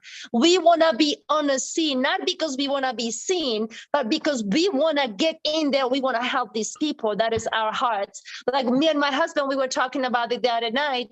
Like, how can we go and help us? Like, well, we can't go because we have nobody in here who can work for us. We have to stay here. We have to get going. These animals have to be milked. So it's like our heart, it's like we want to go and be involved and help. We want to be the hands and feet of Jesus, but we have to get this farm going for now. Nobody else can, we have one guy that works for us right now, but these are the things, my husband, how can I go down there and take my equipment, and how can help move debris and stuff like that? You know what I mean? So it's our hearts for sure, definitely, to help any area, in any area that needs to be helped. Sure. And, you've just, what I think, there's a news going around right now that there's going to be a food shortage. Yes. Oh, I don't doubt it. Yes. And when I hear you talking about people in the industry dumping milk in the drain, wasting it, Mm-hmm. I mean, what's going to your mind, especially during the period when you had this baby formula shortage, and you see you could help, but your hands were tied? Yeah. What I'm thinking is who could be drinking that milk instead of the drain? That milk could be going out to, even if it's given away. And the funny thing about it is we had to dump milk down the drain, but we had to pay the freight to haul it out. Whoa. Yeah. The milk that they picked up on our farm, we took a substantially reduced price, and we had to pay the freight for them to come to take it out of here. So we got it. We got it all into the both ends of the spectrum there, because when COVID hit, they had nowhere to go with it. Yeah. So they pooled all the milk together, and they told us, they said, well, if you physically dump it down the drain, that's going to reduce the amount of money into the pool. that everybody's going to get paid. So let's say you dumped 10% down the drain. That's 10% that's not going to be in the pool. So, you know, we had to ship it out, and we had to pay the freight to ship it out. But we had to take a substantially reduced price, or, you know, or didn't get paid. Yeah, Wow. and that's where, you know, my heart is. Like I said, if we can put a plant in here, or if we can put a facility here, and hey, our farm can be a demo farm, and then from there we go. We train people how to do it, like my husband said, on the small farms. And, you know, all over the world, we know, even like my own country, there's some very, very poor areas, you know, that sustainability for the community. Teach them how to grow crops, teach them how to be self-sufficient, give them the ability and funds to do it, and let those places be, you know, not be dependent. Like we, you know, a lot of people are dependent, you know, on grocery stores and things like that. But, you know, I believe in my heart, even since COVID hit, I mean, I grew up growing stuff. So, you know, we do gardening, we do stuff, we do like 80% sustainability, whatever we can here on our farm. I want to help people, teach them how to do it, how to be sustainable and eat even the clean food. Have those nutrients in your body, have those things that are good for you, and not processed heavily and sprayed heavily and all those things. It's a garbage. I grew up in Europe. We never had that. Even under communism, we never had any of this stuff. Everything was clean, bottled in glasses, milk was in a glass, yogurts were in a glass, it was clean. So I've seen a lot coming from where I came from to here in the United States, and I've seen like a lot of the ingredients, a lot of the things. So, you know, there's a lot more, even for me, that passion goes by, because I want to be healthy so we can keep our generation healthy. We can be here for our children, right? And we can teach them how to eat healthy and stay healthy and just keep on going to the next generation. Oh, so nice, so nice. And finally, I want you to clear up some rumors for me. Is it true that chocolate milk come from brown cows? Okay. Strawberry milk come from red cows? And that the low fat milks come from skinny cows? Can you answer those questions for me? I could speak to that. Really and truly, that's kind of my ice-breaking lines when I go do a presentation. But no, it is not true. Generally, if you have a skinny cow on the farm, she's got her working clothes on, and she's 100% in, you know, in it to win it there in the farm. So no offense, if you got a little couch on the fat side, she's a little lazy. You know, we have to see what we're gonna do. But no, it's. But you'll be surprised how many elementary children. It's so funny to ask that question. I can believe it. Oh my goodness, how many, Ron? Right? Yeah. How about the almond milk? Can you milk the almond? I still ain't figured that one out. I've been trying to squeeze the milk out of an almond for a long time, and I ain't got it yet. I'm working on it though. Heck, I ain't even found the udder on an almond yet. You gotta have a good time. Those little guys, man, they try to get me. Yeah. I just wanna add a little humor to it. God bless you all. I love bless you, you. Vitel. Thank you very much. Thank you. And, Thank you for being on a call. Thank you. Appreciate you, sir. yeah, thank you very much. Yeah. Thank you, Chris. Thank you, everybody. Vitel's the one responsible. He's the one that called me. He called me probably for 3 or 4 weeks. I kept missing his call. I finally said, I got to talk to this guy. He lets me know about these farmers. I said, farmers? What the heck? I got this friend that's got this dairy farm. I go, okay, what's it got to do with a bless? And he explained to me, all right, give this guy a call. But, you know, I'm still asking the same question if I come to that farm. Where's the strawberry and chocolate cows? Because I love strawberry and chocolate milk. But the low fat, the skinny cow, never heard that one. I almost fell off my chair here. Very good. Very good. Yeah. All right. Thank you, Fidel. Thank you for clearing up the rumor for me, Jeff. And No problem. No problem. Anytime. All right. Another one of our, this is fun. Dr. Misagio, another one of our phenomenal webinars we had a couple weeks ago. We've had some really good ones. This is going off great too. I love it. Please unmute yourself, beautiful young lady. Yes, I'm here. Hi, everyone. And Hello. thank you, Jenna and Jeff, for such a wonderful, passionate presentation, actually. And exactly, Chris, to say, what the heck when you're supposed to talk to the farmers? We tend to ignore what we feed on, actually, generally, globally around the world. We just see milk in the shops and we forget who is producing, basically. So I really think your job is one of the most important because you provide basic needs, actually basic needs to the global world. Around your surroundings, of course, but generally farmers around the world, they really are meeting what we need on a daily basis. And I don't have a huge comment per se, but I'm glad that Academy is there and everybody has commented on that already. I just wanted to appreciate the importance of your work because it really is vital. I come from a country in Africa. I come from Botswana. And Botswana is known to have a small population. It has always had a small population. So we have more cattle than people, actually, in Botswana. And cattle farming is so basic that any poor person would at least have a cow, if you know what I mean. And they survive on that. They survive on the milk of a cow. They survive on the meat of a cow. It's a survival.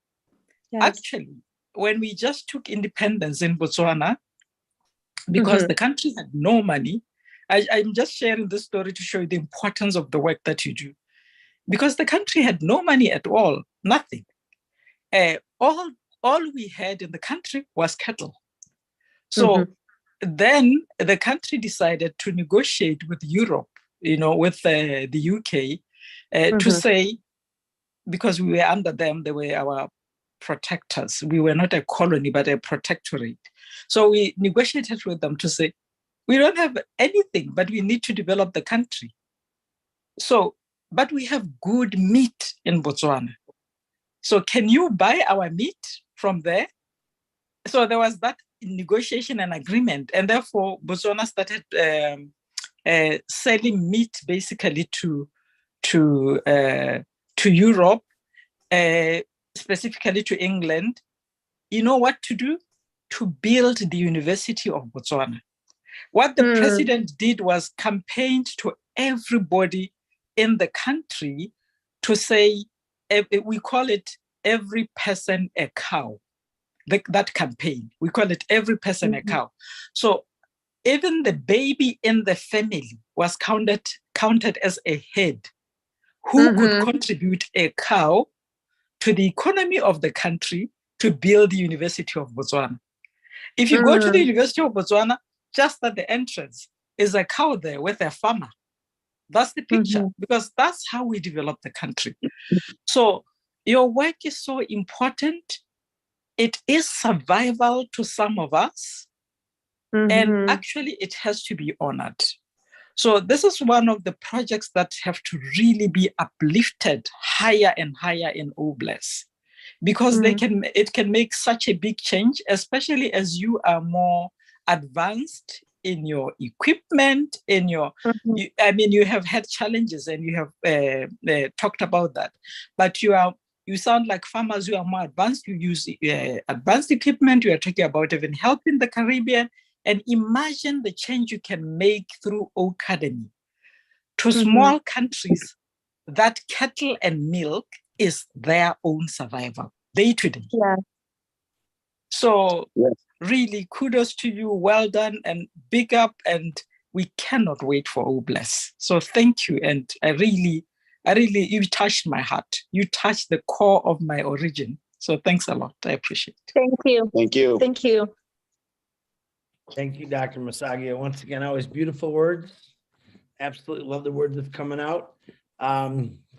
Dave, I'm going to say your last name. Is that Marzion? Is that how I pronounce it? Or I'm going to say it wrong. So you just correct me, please, sir. Marzion. I was close. Yeah, you were. Yeah. Go ahead, James. Thank you. I think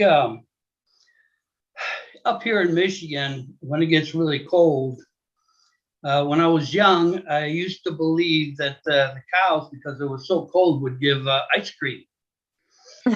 And that was the reason why I always seen cows hanging out behind a Dairy Queen. But really, I just want to clear a couple things up. You have 150 cows, correct? Yes, Correct. we're milking Okay. 150. Yeah. Okay, and you have 271 acres also. So you also mentioned something about something like a teaching farm where you could bring people in, get them taught on running a dairy farm, and then maybe helping your neighbors that needed help, correct? Correct. Okay, so how many people does it take, do you think it would take to train? You know, I mean, how many people do you think you would have? I mean, I know it has to do with the size of the farm and everything, but Right. you have to have some kind of a number in your head that you Right. would. I always base my labor on 1 man per 100 cows. Okay. So, you know, that's a pretty good general, you know, like my guy milks 100. Me and my guy, he milks 150 by himself. I milk relief for him. So I milk 150 by myself. You know, we do it alone. We used to have 3 employees when we were milking, you know, 250, 260. We had 2 guys in the barn all the time. And then we had a 3rd guy that did chores and worked relief. So for whoever was in the barn, the outside guy would work his day off. And then I would fill in for the outside guy. So we kind of rotated. So generally, I would say 1 per 100 cows, depending on their operation and what else they have going on. You know, are they raising a bunch of baby calves? Are they have a bunch of, you know, outside work that has to be done, you know, feeding, you know, other animals outside, young stock and all that. So that all has to be just kind of taken into consideration, which, you know, depending on what their milking hours are too, that those extra chores could be delegated amongst the guys that we send there. You know, when they get done with the milking, since it's only for a short period of time, you know, that could be included in the scope of their work. Well, you know, you're going to milk and then you got to go you're going to take care of the young stock and feed the babies and stuff. You know, that's just all that's all on a per farm basis. But generally, you know, I would say 1 man per 100 cows. And depending on what kind of barn you have too, how fast your parlor is. Our parlor here, we milk in a 8 called a rapid exit, and we milk through the back of the legs so the cows stand parallel. So we can milk about 80 cows an hour, 1 man, roughly. Okay.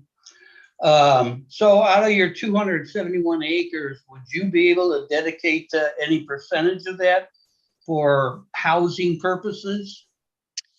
We're predominantly pasture. And then of course we do have about 120 acres of woods. So we're about 150 acres in pasture, cleared land. If we were to put our cows in a facility, basically what you guys know as a tie stall barn up there where they tie the cows in because it snows all the time.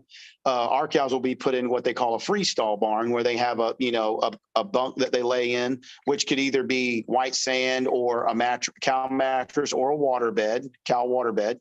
They would live in a barn and then everything would be toted to them. Of course, now the barn, when I say live in a barn, it is a very nice barn. You know, it's, fans, misters, it can even go as far as being climate controlled. And then all their feedstuffs are brought to them. So they're no longer grazing on the pasture. But when you look at the environment and the elements, most of the time you have a lot of inconsistency in production. So you want to keep that animal as comfortable as possible. So if we can keep her in a barn where she's not getting beat by the rain or beat by snow or cold weather, blistering cold weather, I think we can be a little more efficient with production and everything like that. Then we can take the available land and go to dedicate that land to some other items or, feed crops and stuff like that. Okay. Tiny homes. Or a small portion of land that could be possibly cleared that's wooded, or some land that's not really super usable. We could dedicate it to a tiny home community. Okay.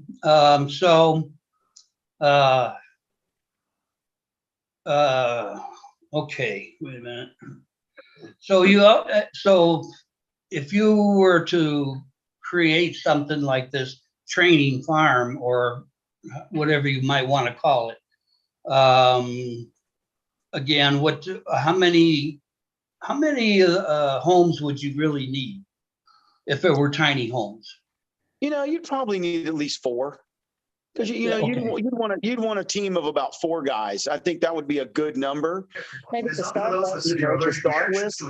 And I think you have 4 fully equipped tiny homes and kitchens and all that ready to go, where they have their own little quarters, and then they're dispersed from here. So whether it's here within, you maybe put a radius, and then we start another group outside of that radius, and then in different farm areas where we know there's enough farms, then we could that would warrant one of those crews, and then those crews could be available to them. Okay, in your opinion, how hard is it to get help? To get help, it is pretty difficult, because if around here, there's not a lot of help. If you do get help, they're more than likely can show up drunk, stoned, or high, one or the other, or not show up at all, and just no show, no call, which we've had that done before. I can look out my back door and see the front of the dairy barn, so I can see the lights on down there. There was a time and a point where I had to wake up every morning at 2:30 to go look and see if the lights were on, to see if the help showed up, and then go back to bed. So me, as the business owner, had to babysit the help. And there was a lot of nights I looked down there and no lights on. And what I have to do, get up, get dressed, wake up my lovely wife, and we go down there and milk cows. Yeah. But then there's times where, the help shows up, but, is the help doing a good job? You don't see them at 2:30 in the morning down there. So you really don't know what's going on down there. Either you babysit and pay the bill, or do it yourself, unless you can have some dependable, trained people. And I have an acquaintance that's out in California who has actually developed a staffing service for dairies. And he staffs milkers, he staffs foremans. He also performs trainings, barn trainings, parlor trainings, different trainings and stuff. And he started this just by accident. He was actually running a dairy and was short a couple of guys. So he went on, he's a Spanish guy. So he went on the radio station in California and made an announcement. And next news, he's got people calling him. And he's like, oh, did I just stumble onto something? His boss man's like, you might want to, try this out. So the next thing you know, the neighbor calls him, says, hey, can you find me a guy? He found a guy for the neighbor.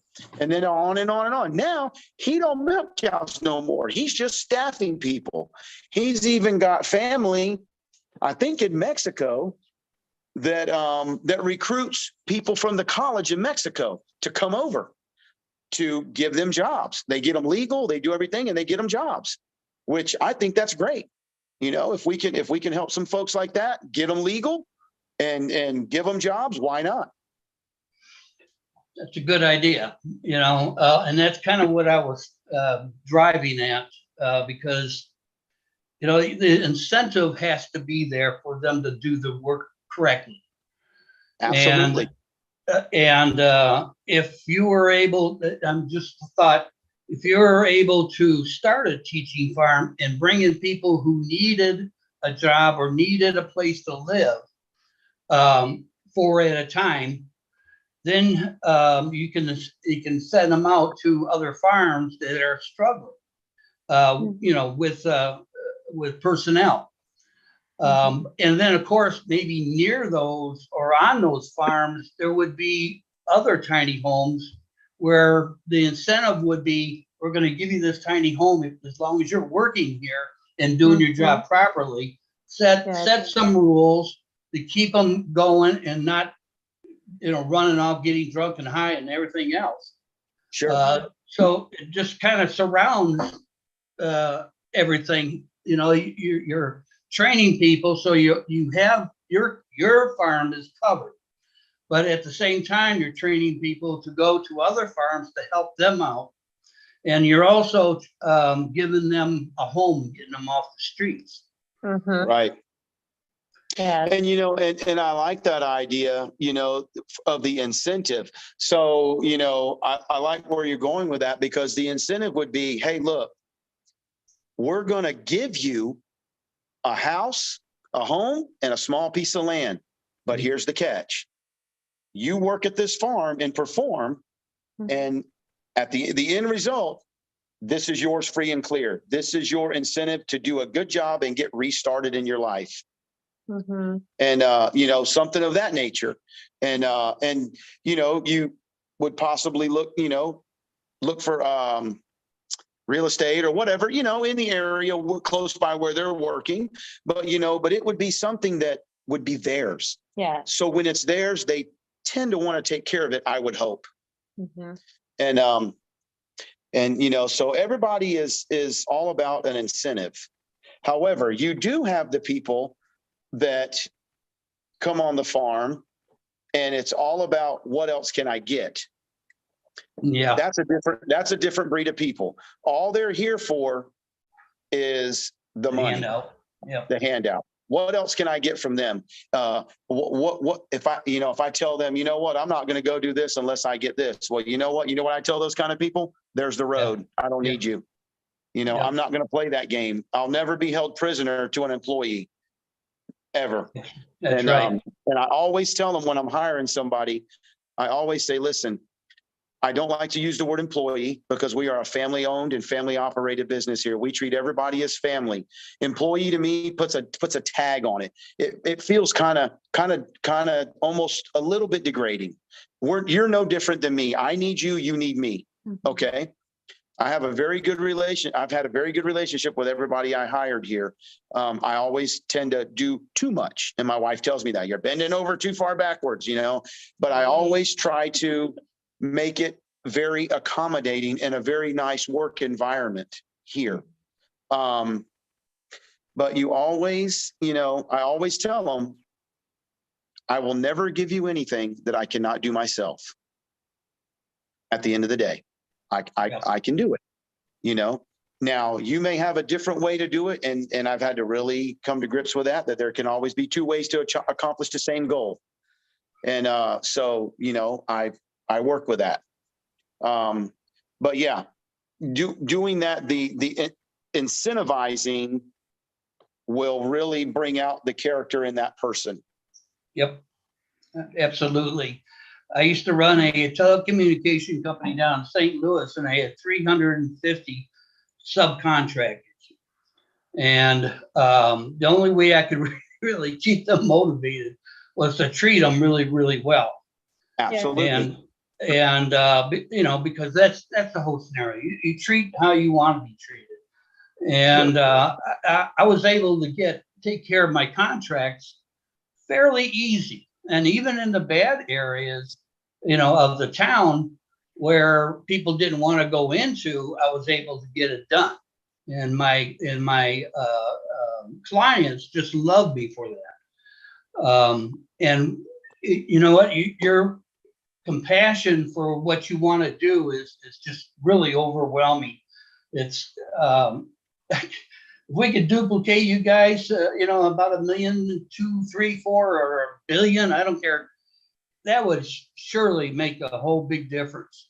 But we have to start small, and we have to have a plan that actually works, because once that happens, and it's working, you'll be surprised how many people will get involved to help you make that destiny come true. Amen. That's correct. So, Thank you. yeah, not a problem. So, you struck on a couple things that I really wanted just to get straight, because I kept thinking, all right, how can we do this? And actually, Academy and Bless are going to be your two major platforms that's going to help you the most, I believe. Not unless Ash comes up with something totally different, and that wouldn't surprise me. But those two can definitely help you a lot. And I believe that once you get a money flow going in, setting up property, and I told Chris this once before, and it was a while back, so he probably didn't remember. But when he started talking about getting people off the streets and feeding them, then and then he mentioned something about tiny houses. My first thought was, there's a lot of empty trailer parks that are going blank, and they're already wired for whatever you need. It's got the sewer lines, the power lines. They just don't have the trailers there no more because they folded. So if you were to buy that property, you could have an instant community practically. Yeah. Absolutely. Yeah. So same scenario, I mean, yeah, in time, you'll be looking at different scenarios. Oh, let's put something over there. But you still need that plan that works, that and people get excited about, to really, really move forward. So, I would like to be in touch with you and, have a powwow and just see what kind of numbers we can come up with. I do have a lot of connections across the country, so maybe it's possible that I can get enough people involved to help with what you want to do. Great. Awesome. Thank you. Thank Okay. you. Appreciate Dave. you. Thank you, Dave. You took a lot longer than I wanted you to, but I appreciate you, brother. All right. It's almost 10 after 11. We have 1, 2, 3, 4, 5, 6, 7 hands. I'm going to get them through. I don't want to rush anybody. Get your point across, get it in there, and we'll go. So Miss Nadu, come on down. You've been waiting a long time. Yes, Chris, I've been waiting, but I won't be long. I want to thank everyone here. And my point is going to the couple. I salute you. The harmony that you show, the respect to each other when you are talking to us. This is what captivated me, and I wanted to take that out. If every couple can work like you, we will change the world, because it's not easy to work as a couple and you guys live together, work together. And all this time that you were here, we don't feel like you were tired. When someone is going down, another one is ready to pick up. I cannot go to bed without saying this. We need that. And the other point, a lot of people say it, is the education. Education is the key. When we go to our grocery, to the marketplace, we don't know that those animals that we are eating, they were killed by someone. Years ago, I witnessed something. There's a lady who lived in France with her kid, and she wanted to bring them back home. And what happened? She killed a chicken in front of those kids. And it was a drama. They cannot eat that chicken. They called their mom a killer. Yes. Why? Because they go into the supermarket and they see the chicken in the plastic. Yeah. They don't believe it, and they did not eat that chicken. They're not Guess educated. what? When they went back to Paris, they keep eating that, the plastic one. But the one they kill, they will never forget that their mom took a knife and killed a chicken. They cannot Wow. take that. So we Yeah. need education. No drama. We don't want to terrorize our kids. And who knows? I have it in my mind for like 30 years. Who knows the impact of those kids up Yes. to today? So we need education at the base so they know what they have. Not only the chicken, but we see kids go into store to buy clothes and they don't know that somebody bought fabric, cut them and have those clothes. So we need education. Thank you guys for coming and Thank showing you. us what is love. Thank you. Thank That's you. all I Yes, want to ma'am. say, Chris. Thank you, Nadu. But you know what, Nadu? A farmer's education, when they teach your kids, is to teach them how to kill the chicken for food. So it really goes both ways. We have to educate. Farmers educate their kids a lot different than we would. Where me, I'm an animal lover and I couldn't watch it done. But I'm going to tell you right now, even Jana, I'm sure can grab a chicken and say, we're hungry, kapooey. But yeah, that's how they teach them. But Listen, I love my chickens. They're my babies, okay? If it comes down to that I have to snap the neck and feed my family, I'll do it. My grandma used to do it and I'll do it too. But I told my husband, in the meanwhile, you the killer and I'll cook the chicken. there you go. There you go. Thank you, guys. Remember, God did put animals on this earth to help us eat for hunger. So, but Nadu, I appreciate your comments and you're correct. Well, there are certain things we shouldn't do in front of our kids, but a farmer, you can't tell a farmer that. That's totally different. All right. Yes. I'm going to call the last hand is Musharraf Hassan. Mr. Harold Fox waiting there patiently. Come on down, brother. Thank you, Chris. Good evening, everyone. Good evening. Jana and Jeff, is that correct? That's correct. That's correct. I would like to thank you for sharing your enthusiasm and passion about your industry. All of us here on the panel could detect how enthusiastic you are about your business. Now, what I wanted to say was Mr. Ash Navarro envisioned all of this. You mentioned the Caribbean setting up, I don't know that much about the industry, but you said something about setting up an industry in the Caribbean. Correct, yeah. He wants to set up an industry in over 200 countries. The dairy industry is very, very prevalent. I shouldn't say prevalent, but needed throughout the world. Absolutely. You guys, I would put you in any type of teaching situation to go around the world and train people in your industry because you're so passionate about it. I'm an older gentleman, so I have to write down a few things.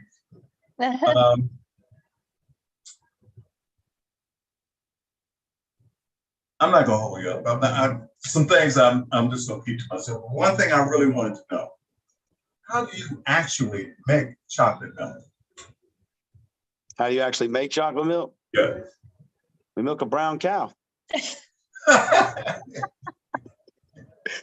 No, what they actually do is when milk goes to the processing plant, they have flavorings that they can add. They'll add the chocolate flavor. That's a big thing on the up. Flavored milk now is really taking a kind of a forefront now to the kids. Now they have they've always had strawberry and chocolate, but now they're coming out with like banana, vanilla, orange, orange creamsicle. There's different flavors. One of the local grocery stores here, they package milk and they've got some like a salted caramel and just different flavor. To make it fun again. To me, when I was growing up, it was white milk, chocolate milk, and that was all you got. That was it. You didn't get bottled water in school. That's what you drank. You drank white milk and chocolate milk. And, you know, and where I have a little bit of a hang up is we give our kids too many options in the school system, but yet you've got, you know, the dietary guidelines pitching a fit about sugar, but yet they're letting kids drink soda. You know, let's keep it simple. Let's go back to, you know, they don't want the kids drinking full fat whole milk because it said it makes them fat. Well, get them off their video games, you know, get them outside. And it ain't the milk that's doing it. And so, you know, we just got to get back in there with that. And but anyway, getting back to your point, they have different flavorings that they add to the milk at the processor. But I can tell you how I make my chocolate at home. Okay, it's very simple. If any of y'all want to do it, you know, like the cool weather's coming down here in Georgia. So I take my whole milk that I get out of my tank, unprocessed, on everything. It's just full fat, everything in it. And I'll warm it up, and I take 100% cocoa powder, put it in there, a little bit of sugar. You mix that up. It's the best chocolate milk you're ever gonna get. Hot chocolate. Well, again, I want to thank you guys for enlightening me about the industry. I mean, your industry varies off to so many different areas. You know, the dairy, the cream, I mean, it's just so many areas that you are involved in. Thanks for enlightening me on it. Thanks for letting me share, Chris. Thank you. Thank you. Thanks, Harold. I don't know what you all are talking about. I got me a chocolate cow. I get chocolate milk. One of them gives me whipped cream to put on my chocolate. So we could go on for hours about that one. Still cracking me up. You know, the low-fat cow has got me going, or the skinny cow, because I've never heard that one. So chocolate and strawberry and all that, yeah, funny. But thank you, Harold. Appreciate you. All right, Miss Terry, California Thompson, come on down. Thank you, Chris. I just want to give a big, quick shout out to the both of you. I never thought I'd be raising my hand to talk about anything in the dairy industry. I don't claim to know a thing. I know that you are extremely hardworking, and I think the timing is perfect for this, actually. Chris, I know you started off saying, you know, I'm not sure what it has to do with, but it has everything to do with what you do. And I'm here to, I think right now, you know, we all know that there's been a lot of plants that have burned down, and food plants. Mm-hmm. And I believe, if I'm correct, we lost a lot of cows this past summer in Kansas and other places. And I'm a big believer that, I don't know, we sort of need to go. I love this. Like, we're going almost back to basics, but we can utilize technology.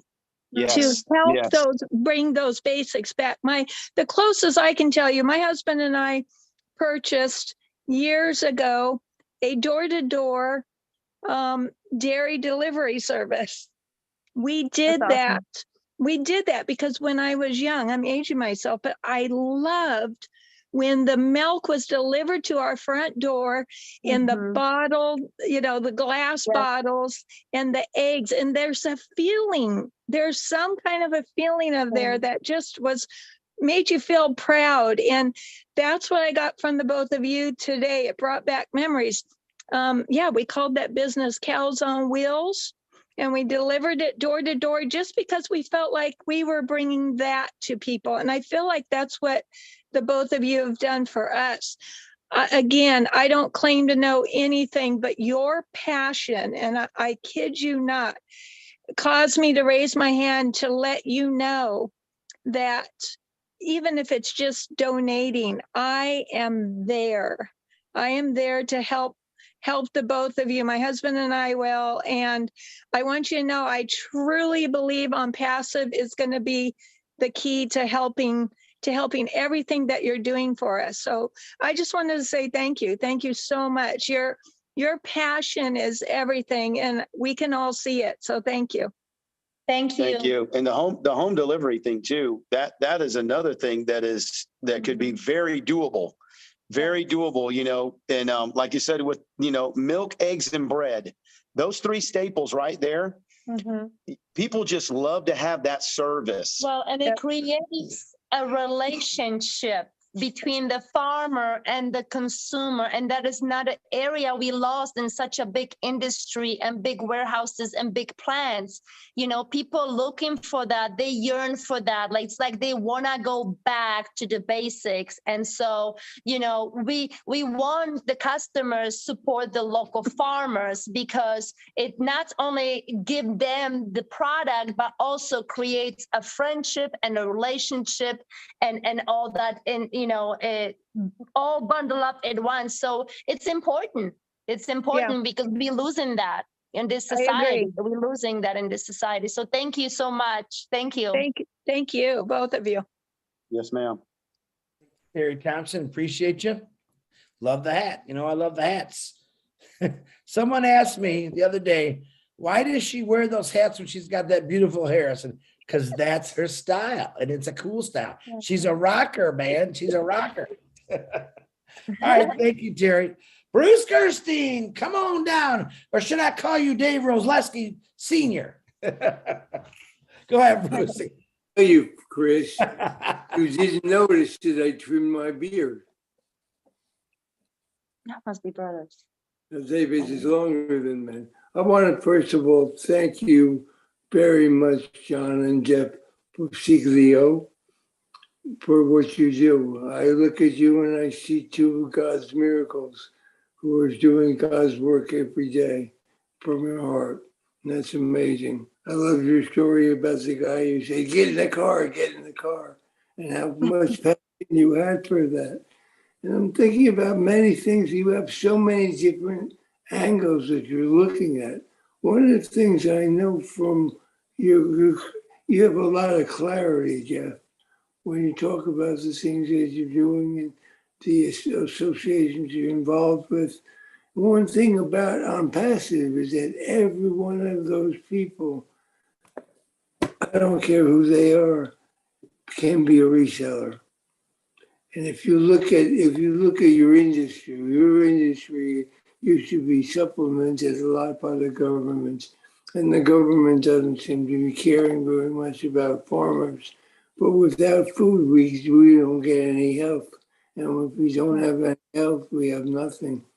So you are a very important part of this chain that we have, in this link that we have. But I'm thinking about when you mentioned the association, the best way I'll have a little discussion with you on that. But I'm thinking you can invite them in to help the association grow funds also, as looking at O Academy for them to be involved with and become resellers, because every reseller that comes in not only helps them, it helps everyone around them. The people that come in to work for you, if you sell, you can get people, so you can teach people, and you can also reward them in that way too. You can also, because one of the things we have 3 free products coming in. We have one amazing communication product called OConnect, another one which is paid for, but ONET and OMail. And those things, you're in a rural community. In rural communities, my brother has a farm, not a farm, he has a place in Wyoming, and his nearest neighbor is 9 miles away. And the communication is essential for people in your community. And the best way to get them to connect is we keep offering them the free product. And you know what will happen once they see that. They'll find out more and more and more about ONPASSIVE. But when you look at bringing people in to teach them, and I believe in the barter system, and that's what you're really talking about, having somebody to work, have a house, a place to live, a place to eat, and to be taught how to do something. Most of the people who come there are probably not sure if they really want to farm. I remember, I got to tell you a funny story, because you talked about getting up at 4 a.m. in the morning, milking cows. I had a roommate, he came from Wisconsin, they had over 1,000 cows. And I said, a dairy farm. I said, that's really cool. He goes, Bruce, what's so cool about waking up at 2 or 3 a.m. in the morning? Yes. Wait to be milked. And you got to get up that to start milking your cows. It's not an easy job to do. And that's a very, very, he really has to be dedicated to them. Because they're like your children. If you don't milk a child, they get painful. Things get painful. And it's very important to make sure that they're okay and healthy. I'm thinking about the housing that you have for them inside. If I were a cow and it was summertime and I had a nice cozy place inside with mist coming down, no, I'm not going outside. It's air conditioning. Heck no, you ain't gonna want to go outside. Heck, they got water beds for these cows now. I got to do a little bit of exercise and then come back inside, lay down, you know. But you were a blessing. You're a real blessing. And I know that you talk about, you do all this for God. And the bottom line of all this comes down to when we learn about ONPASSIVE, we learn that the one thing we're supposed to be doing in this world is to help each other and serve each other. 100%. And also, I'm coming from a different faith, but the same thing happens is that you always thank God for letting you be of service. You always give God the glory for all the benefits He helps other people. And you are really a godsend here. I don't know how much you know that, but you're humble, you're proud, and not in a prideful way. You're proud because of what you do to help others. And that's the most important thing. And your energy and your enthusiasm is really, it comes off of you and it brings us all to that place of being filled with enthusiasm and love too. So I don't want to belay too long. I know that David went a long time and I'm not going to go as long as David because I don't have the wind to go that long. But I want to tell you that I didn't grow up in a farm. I'm a nice Jewish boy from the suburbs, but I understand how difficult it is. I had a friend in Thailand. He married a Thai girl, and his father-in-law was a pig farmer, and he thought he should be a pig farmer until he spent one day at the farm, and he realized it's not for him. So farming is not for everybody, you know. But the thing is about all of this, that, you know, if you want to get almond milk, you know, you get an almond cow, right? That's right. If you want chocolate almond milk, you'll get a chocolate almond bar. It's like a blonde cow, right? So anyway, I want to thank you again for being here, and Thank you. Yes, sir. You one day too. Namaste. Thank you. Thank you. Thank you, sir. Thank you, Bruce. If you're wondering why I'm laughing, it's because I don't know if you know who Robin Noble is, Jana. Yeah, she's sending me funny things. I said, well, come on if you want to talk.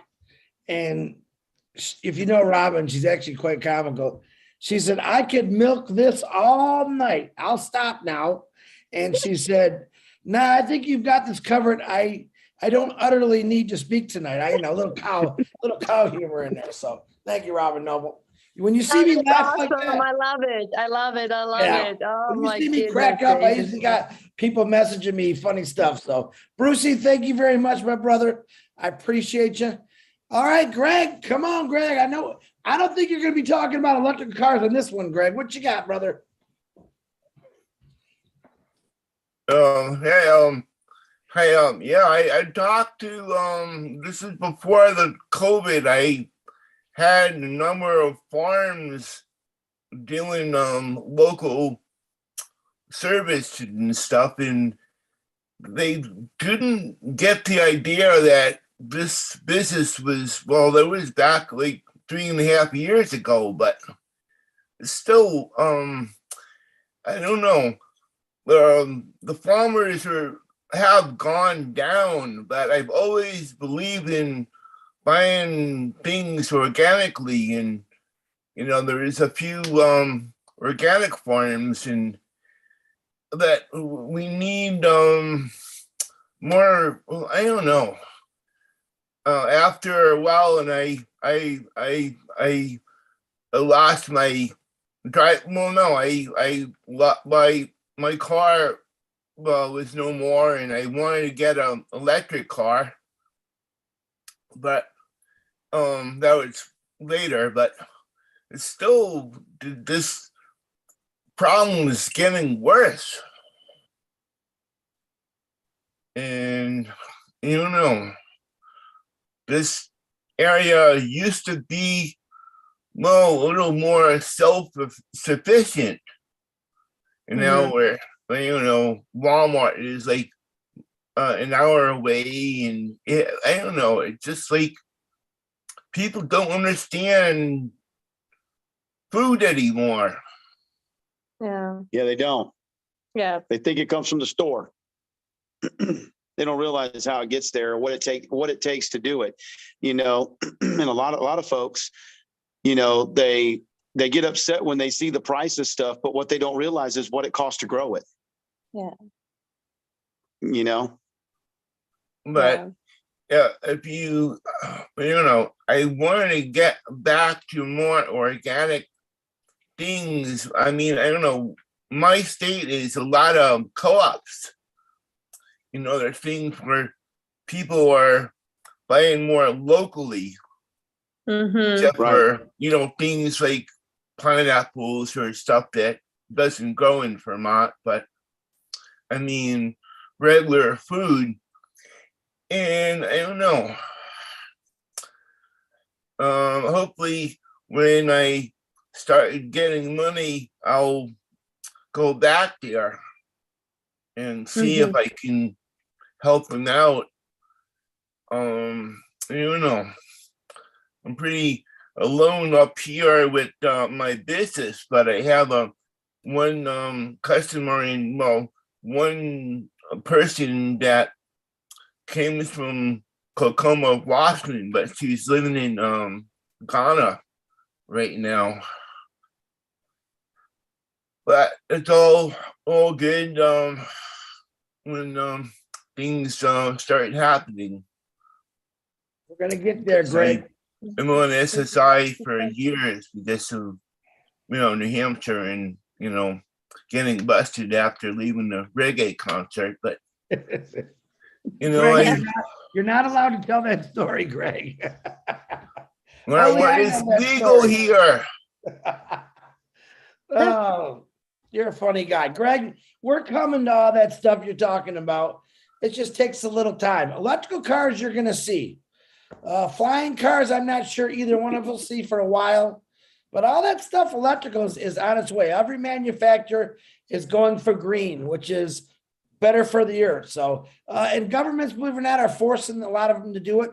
But most of them stepped up to the plate, me coming from the auto business, to start doing it. Better emissions, lighter cars, better, you know, different kind of materials that we don't pollute the earth. I mean, we've done a pretty nasty job of polluting the earth for over a couple hundred years, and we all know that. But I still think Mother Nature is the toughest mother I've ever seen.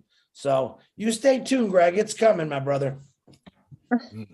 I know it's coming, that I like get there already. You got it. It's coming, brother. It's a coming.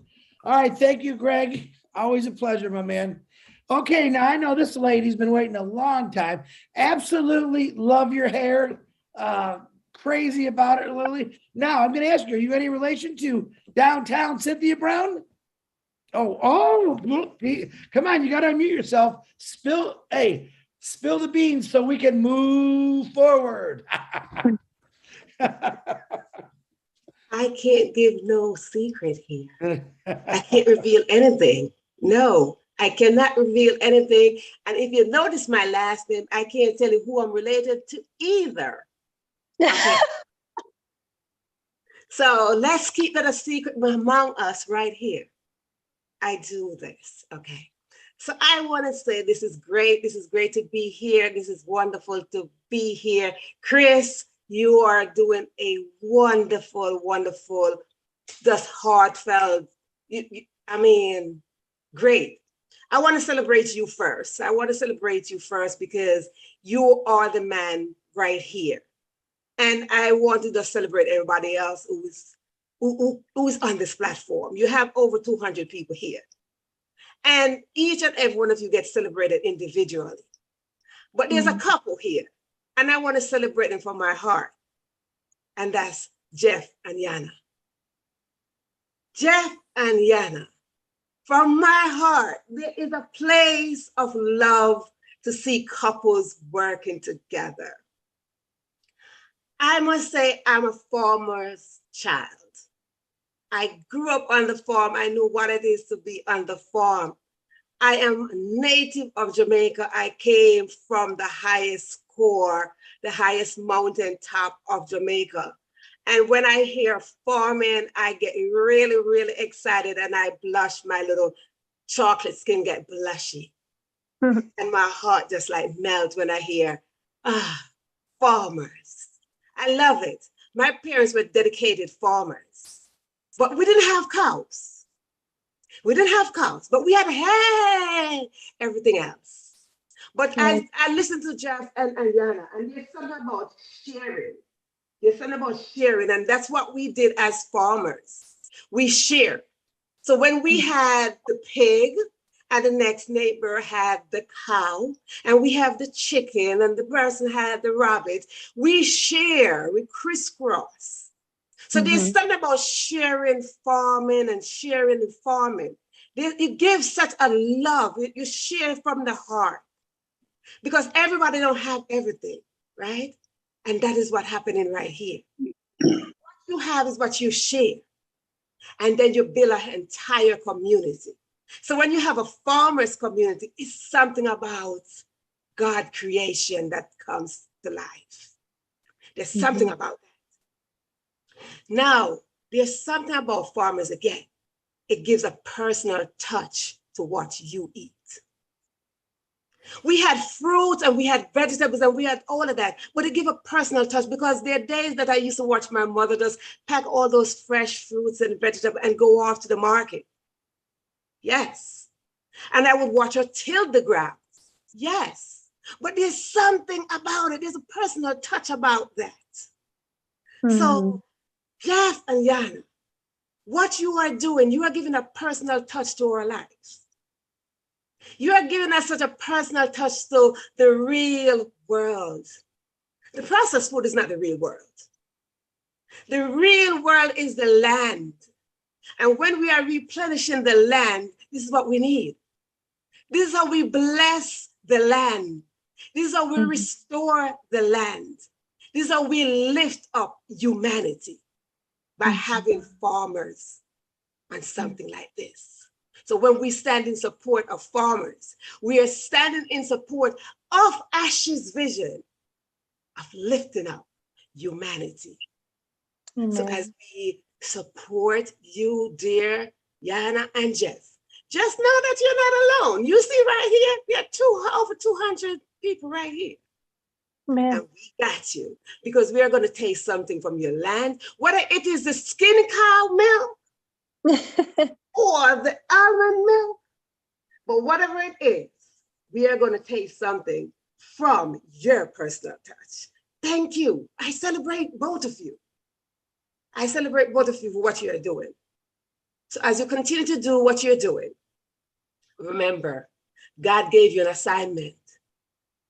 He whispered an assignment to both of you, individually and collectively. So as you work together as a unit, just know for sure that the assignment that God gave you, it will come to pass. Amen. It will come to pass. Amen. Thank you, Verona. Thank you. Appreciate you, Verona. Thank you very much for those beautiful words. I won't tell anybody that you're Cynthia Brown's little sister. I won't tell them that. And the other last name too. You said, and the other last name. Okay, so we have 1, 2, 3 hands left, and in 20 minutes, the Rob Lynn Live is going to be on. So I'd like to be able to get done, 5 or 6 minutes before that, so people can go to the bathroom and have a drink and go watch Rob Rob Lynn Live. So Miss Miriam, another beautiful lady who's been waiting a very long time. Come on, unmute yourself, young lady. Hello, everyone. Thank you, Chris, and your team for allowing me to speak. Chris, I must say you rock. Not Chris Rock, but you rock. I am a native of Jamaica, and I must celebrate all of you, but I am celebrating Jeff and Yana tonight. You brought so much passion that it reminds me of the community that I had when I was growing up. As the second to last of 11 children, we had a community. And of course, as the community, we bartered.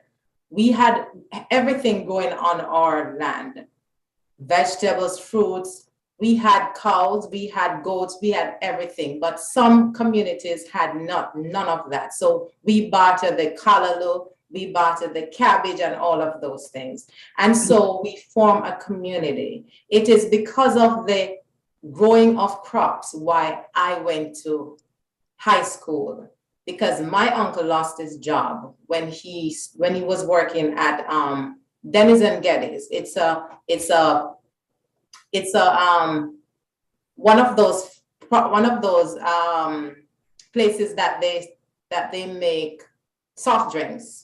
So he had to farm in order to send me to high school. So what you're doing for your family and what you brought to this community, it's telling of your passion, what you want to do for your family and also for the community. So I want to celebrate you. And because of the passion you have, God is going to grant you the desire of your heart.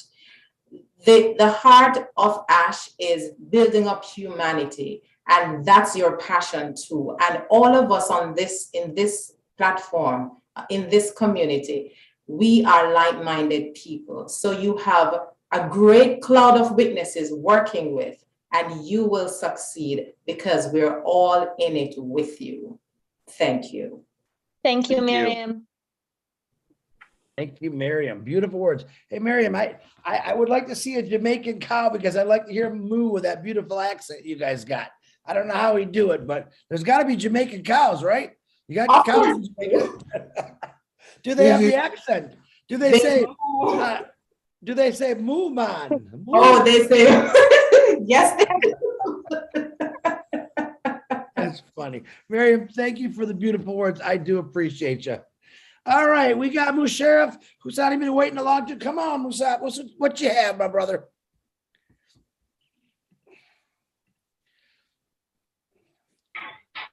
Thank you, Chris. Thank you very much. And very good morning, good evening, good afternoon for everyone.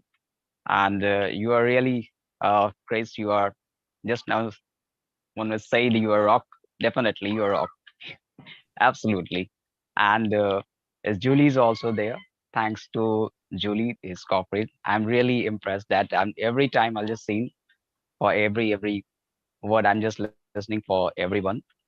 It's like in this new world we are enter for all this founder and thus think a new it's a new thinking to add it to the on passive.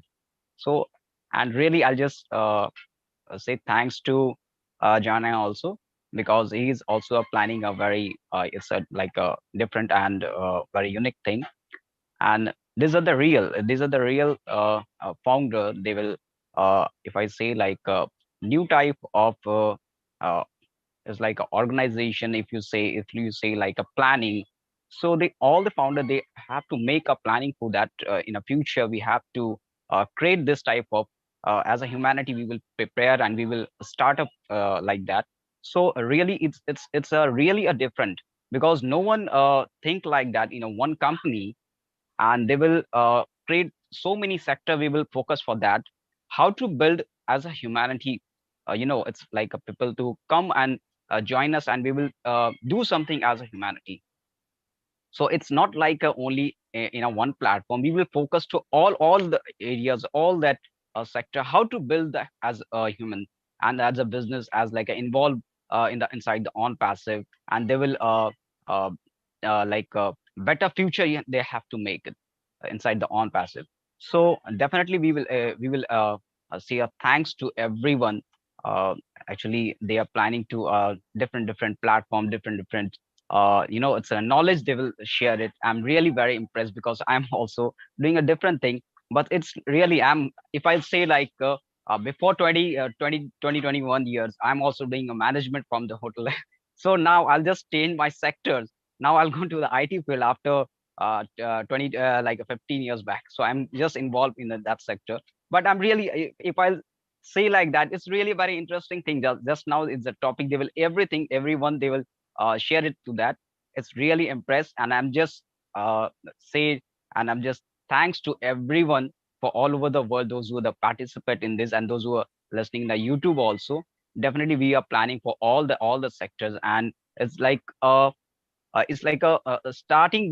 Before starting the on passive, we will lots of things we will set up in all the founders' mind what we want to going to do that, and it's like a real plan up we will set for the mind. So I just say that thanks to all that founder, because I don't have word to say everyone, because all of you really are doing a great job. And these are the startup, and these are the very excitement moment, because everyone's know what is the happenings going on after a few week, after a few days. So really it's very interesting for all over the world, and we just wait for that, the good news, everything. And it's already startup as like a event. And Julie's even, I'm just I don't say that time, but now I'll say to Julie, it's really, I'm just seeing your event. It's really awesome, and give the thanks to you right now, because now you are there. And in India also, lots of happenings going on after 16 and that thing. And we also already do a planning for that Chris or 29. We also doing in this in India. So everyone doing a planning for that is an event, and everything should be a very excited moment. And really, I'll give the thanks lots of founder. They are involved in this. It's in this uplift the humanity. If I say like everyone, they will attach for as like a family members. So really, Chris, I'll give so many blessing. Everyone's give it for all the founders, because they are give the best opportunity. It's a real change, life changing is like an opportunity. So definitely, I'll say that thanks to Ash also. And really, I'm just saying it's awesome, everyone. Thank you, Chris. Thank you very much. Thank Thank you. you, brother. Thank you. Thank you, brother. Okay, I see we got a couple of more hands. I'm gonna call Dave Rosleski. You got 1 minute, sir. 1 minute. Go ahead. Yeah, I know we're pressed for time, so I'm not going to expound or pontificate. I just want to know, do you get hemp milk from Jamaican cows?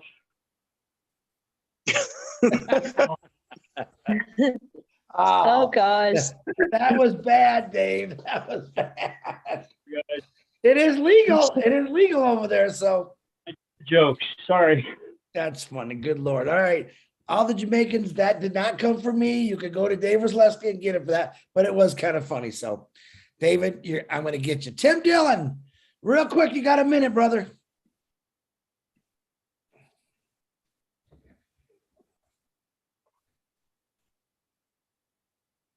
Uh-oh.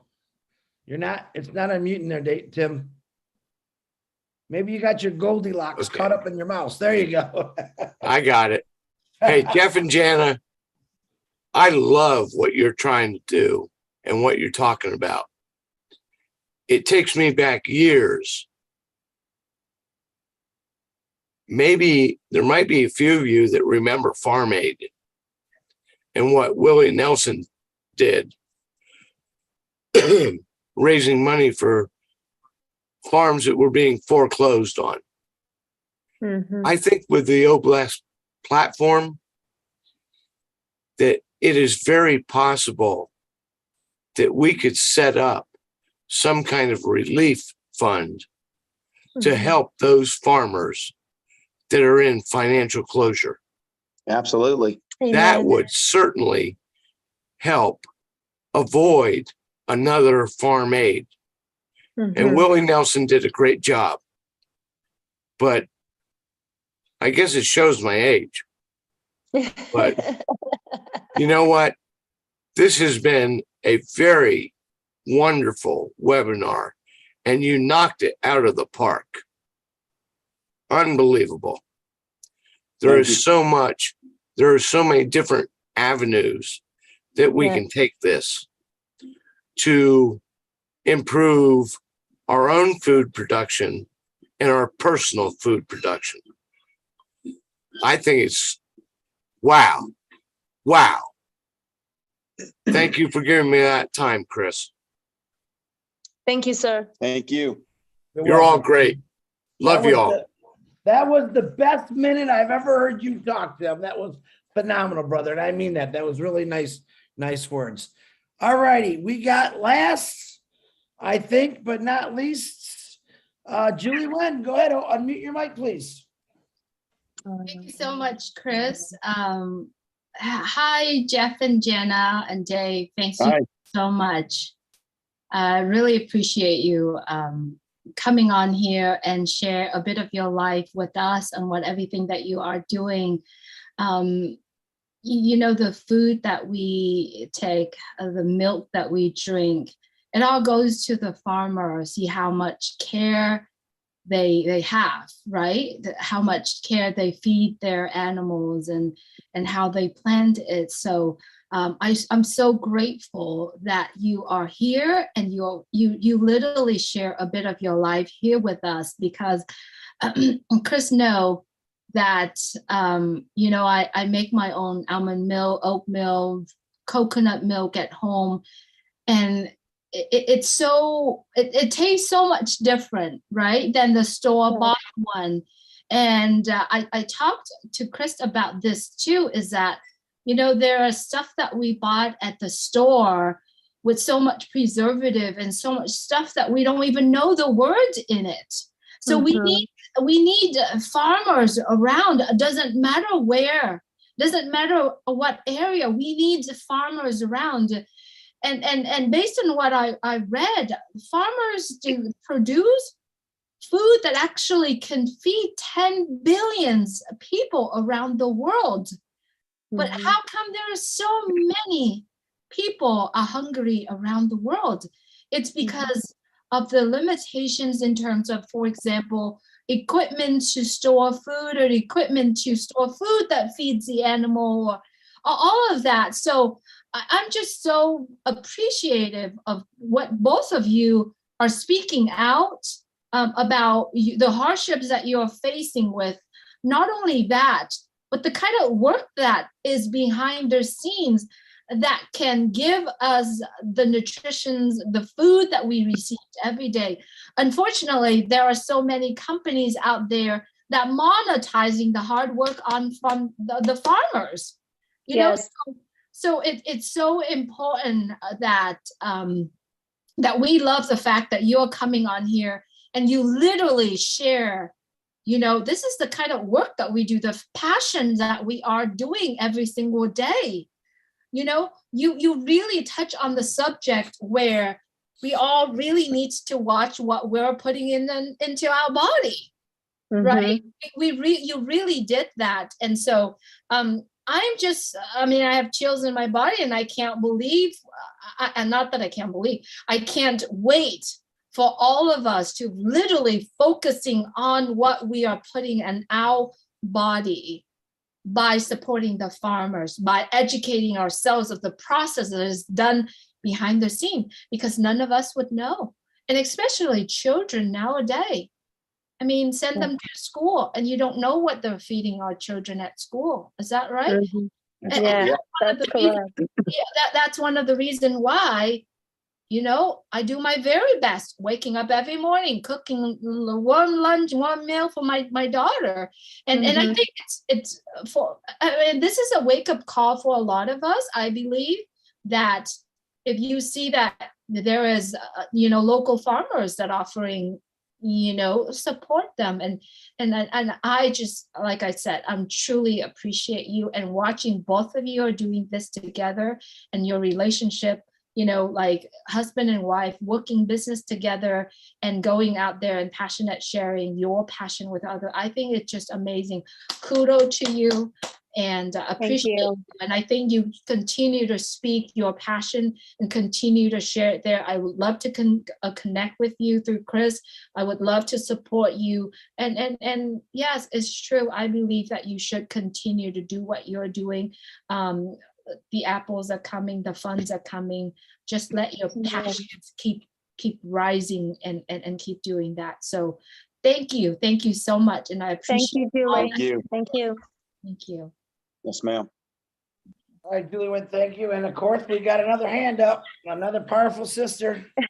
Robin Noble, open that mic, and you are the last one. Anyone tries to raise their hand, I'm going to take Jeff's and Jonna's cows and run you over. Go ahead, Robin.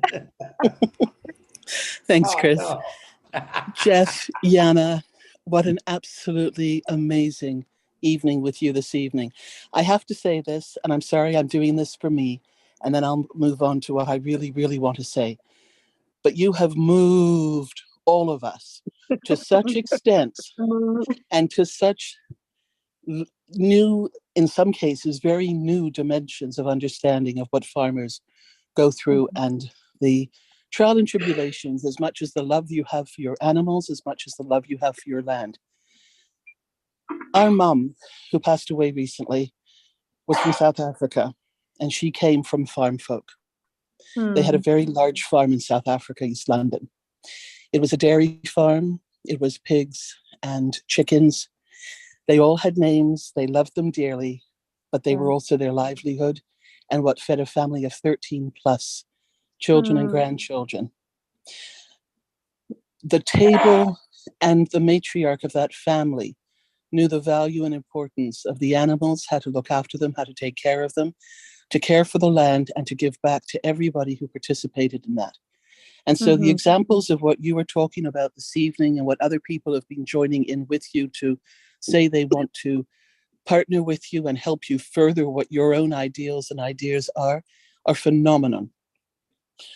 A few days before our mum passed, she was receding in memory further and further into her past. And it took her back to the farm in South Africa. So there were some very beautiful conversations about how she helped her uncle and her aunt and her granny look after the animals and the cows and everybody on the farm. So hearing how you want to look after your partners, working partners in the fields, in the dairy, brought all of this up. And I apologize because, yes, I was making Chris laugh. I was the one doing a lot of that, but it kept me so grounded and so full of the beauty of the farmer, the farm folk, of my own background and ancestry, and to what you were wanting to do to help children and the future generations learn and be part of all of this here in North America, the States, and I know it will go beyond it back into Canada, and it will also go beyond into the rest of the world. In the late 1970s, last century, I also had a health food store. And my belief was that we needed better food, natural food at the time. It was called the Health Nut. And it was slightly more to the neighborhood than a corner store just selling milk and bread and eggs. But those were the best darn milk, bread and eggs that you could find in the area. And through that, I was able to help educate a whole sector of a very an area of the city with a bit of an attitude and not very friendly towards newcomers or to change, learn and understand the importance of fresh and farmers and buying locally. So for the lady who said that the children went back home and went back to France and had the chicken out of the plastic, that was the type of neighborhood I was in. That's where they shopped and what they wanted. So when I started bringing in fresh food and fresh farmers, cheeses and eggs and milk, it was quite foreign to them. I won't take any longer because we're just about to hit the midnight hour, but thank you both so much. And thank you to everybody who contributed to this evening. This is just the first rock or pebble that's been dropped into the pond. The ripples are going out. Chris, as always, another amazing, amazing Oh Bless. And thank you so much for letting me be a part of it. Good night, everybody. Have a great day for those of you in Thank you, ma'am. Yes, ma'am. Bye-bye. Righty, thank you, Robin. Appreciate you for coming on talking. And everyone that's talked, let me do the shout outs because Lynn's 12 o'clock and she's going to be late for 5 seconds here. I do personally want to thank, excuse me, Jana and Jeff. This turned out to be bigger than I thought. And I'm going to be straight up honest with you. I never seen so many hands raised on one of my webinars here. I'm very impressed. Many messages are sent to me as, who are these two? Once again, where did they come from? And it's pretty amazing. But I want to personally thank you. I'm going to say Jeff and Jenna and Paso will bless is definitely going to help out you. Every one of us are going to stand shoulder to shoulder, and we're going to be there for you because Obless is fixing everything, not just one thing. So from the bottom of my heart, I appreciate you both. Love and passion to both of you because you guys got a lot of that. I want to thank all the co-hosts on here, and I don't know if they're still on here. Maybe some of them left. I don't know. Brucey, Engineer Mike, actually John and Jeff are co-hosts, Julie Wan, Lister T, Narelle Warcon, and Lynn Nakamoto was co-host, but she's probably going to start her show. I also want to thank Daryl Cook, who always writes notes, and I think Jeff and Jana are going to have to get up early in the morning to go milk some cows. So I do appreciate, I love every one of you. Tonight, right after this, go see Rob Lynn. They always have a midnight live. And then tomorrow, 2 o'clock is going to be a Pass at 360. Is Ash going to show up? I don't know. Can't tell you. We like surprising you, but we don't know. He's been so busy this week. It's not even funny. So I appreciate every one of you. Get out there and bless somebody. Pray for our friends that are sick. If you got a birthday, happy birthday. Go get some sleep because tomorrow's going to be another long day. I love every one of you. Jeff and Johnny, you want to say anything before we go? Yes, I would like to say that in the meanwhile, as we are in a process getting on that train to win it, just whatever you are, just remember that you can support even now the local farmers. If you see a stand or if you see a, place where there's a local, just go and support them, buy it from them because they not only work hard, but they grow it with passion and heart to feed the community and everybody. So that would be my final words. Thank you. Good night. Good night. It's going to be an early morning. Thanks, Jeff. Yeah. Good night, everybody. Y'all be blessed. Good night, all. Sorry we kept you up so late, but you were good. So, all right. Good night, everybody. Night. Say goodbye real quick. Night from Canada. Good night.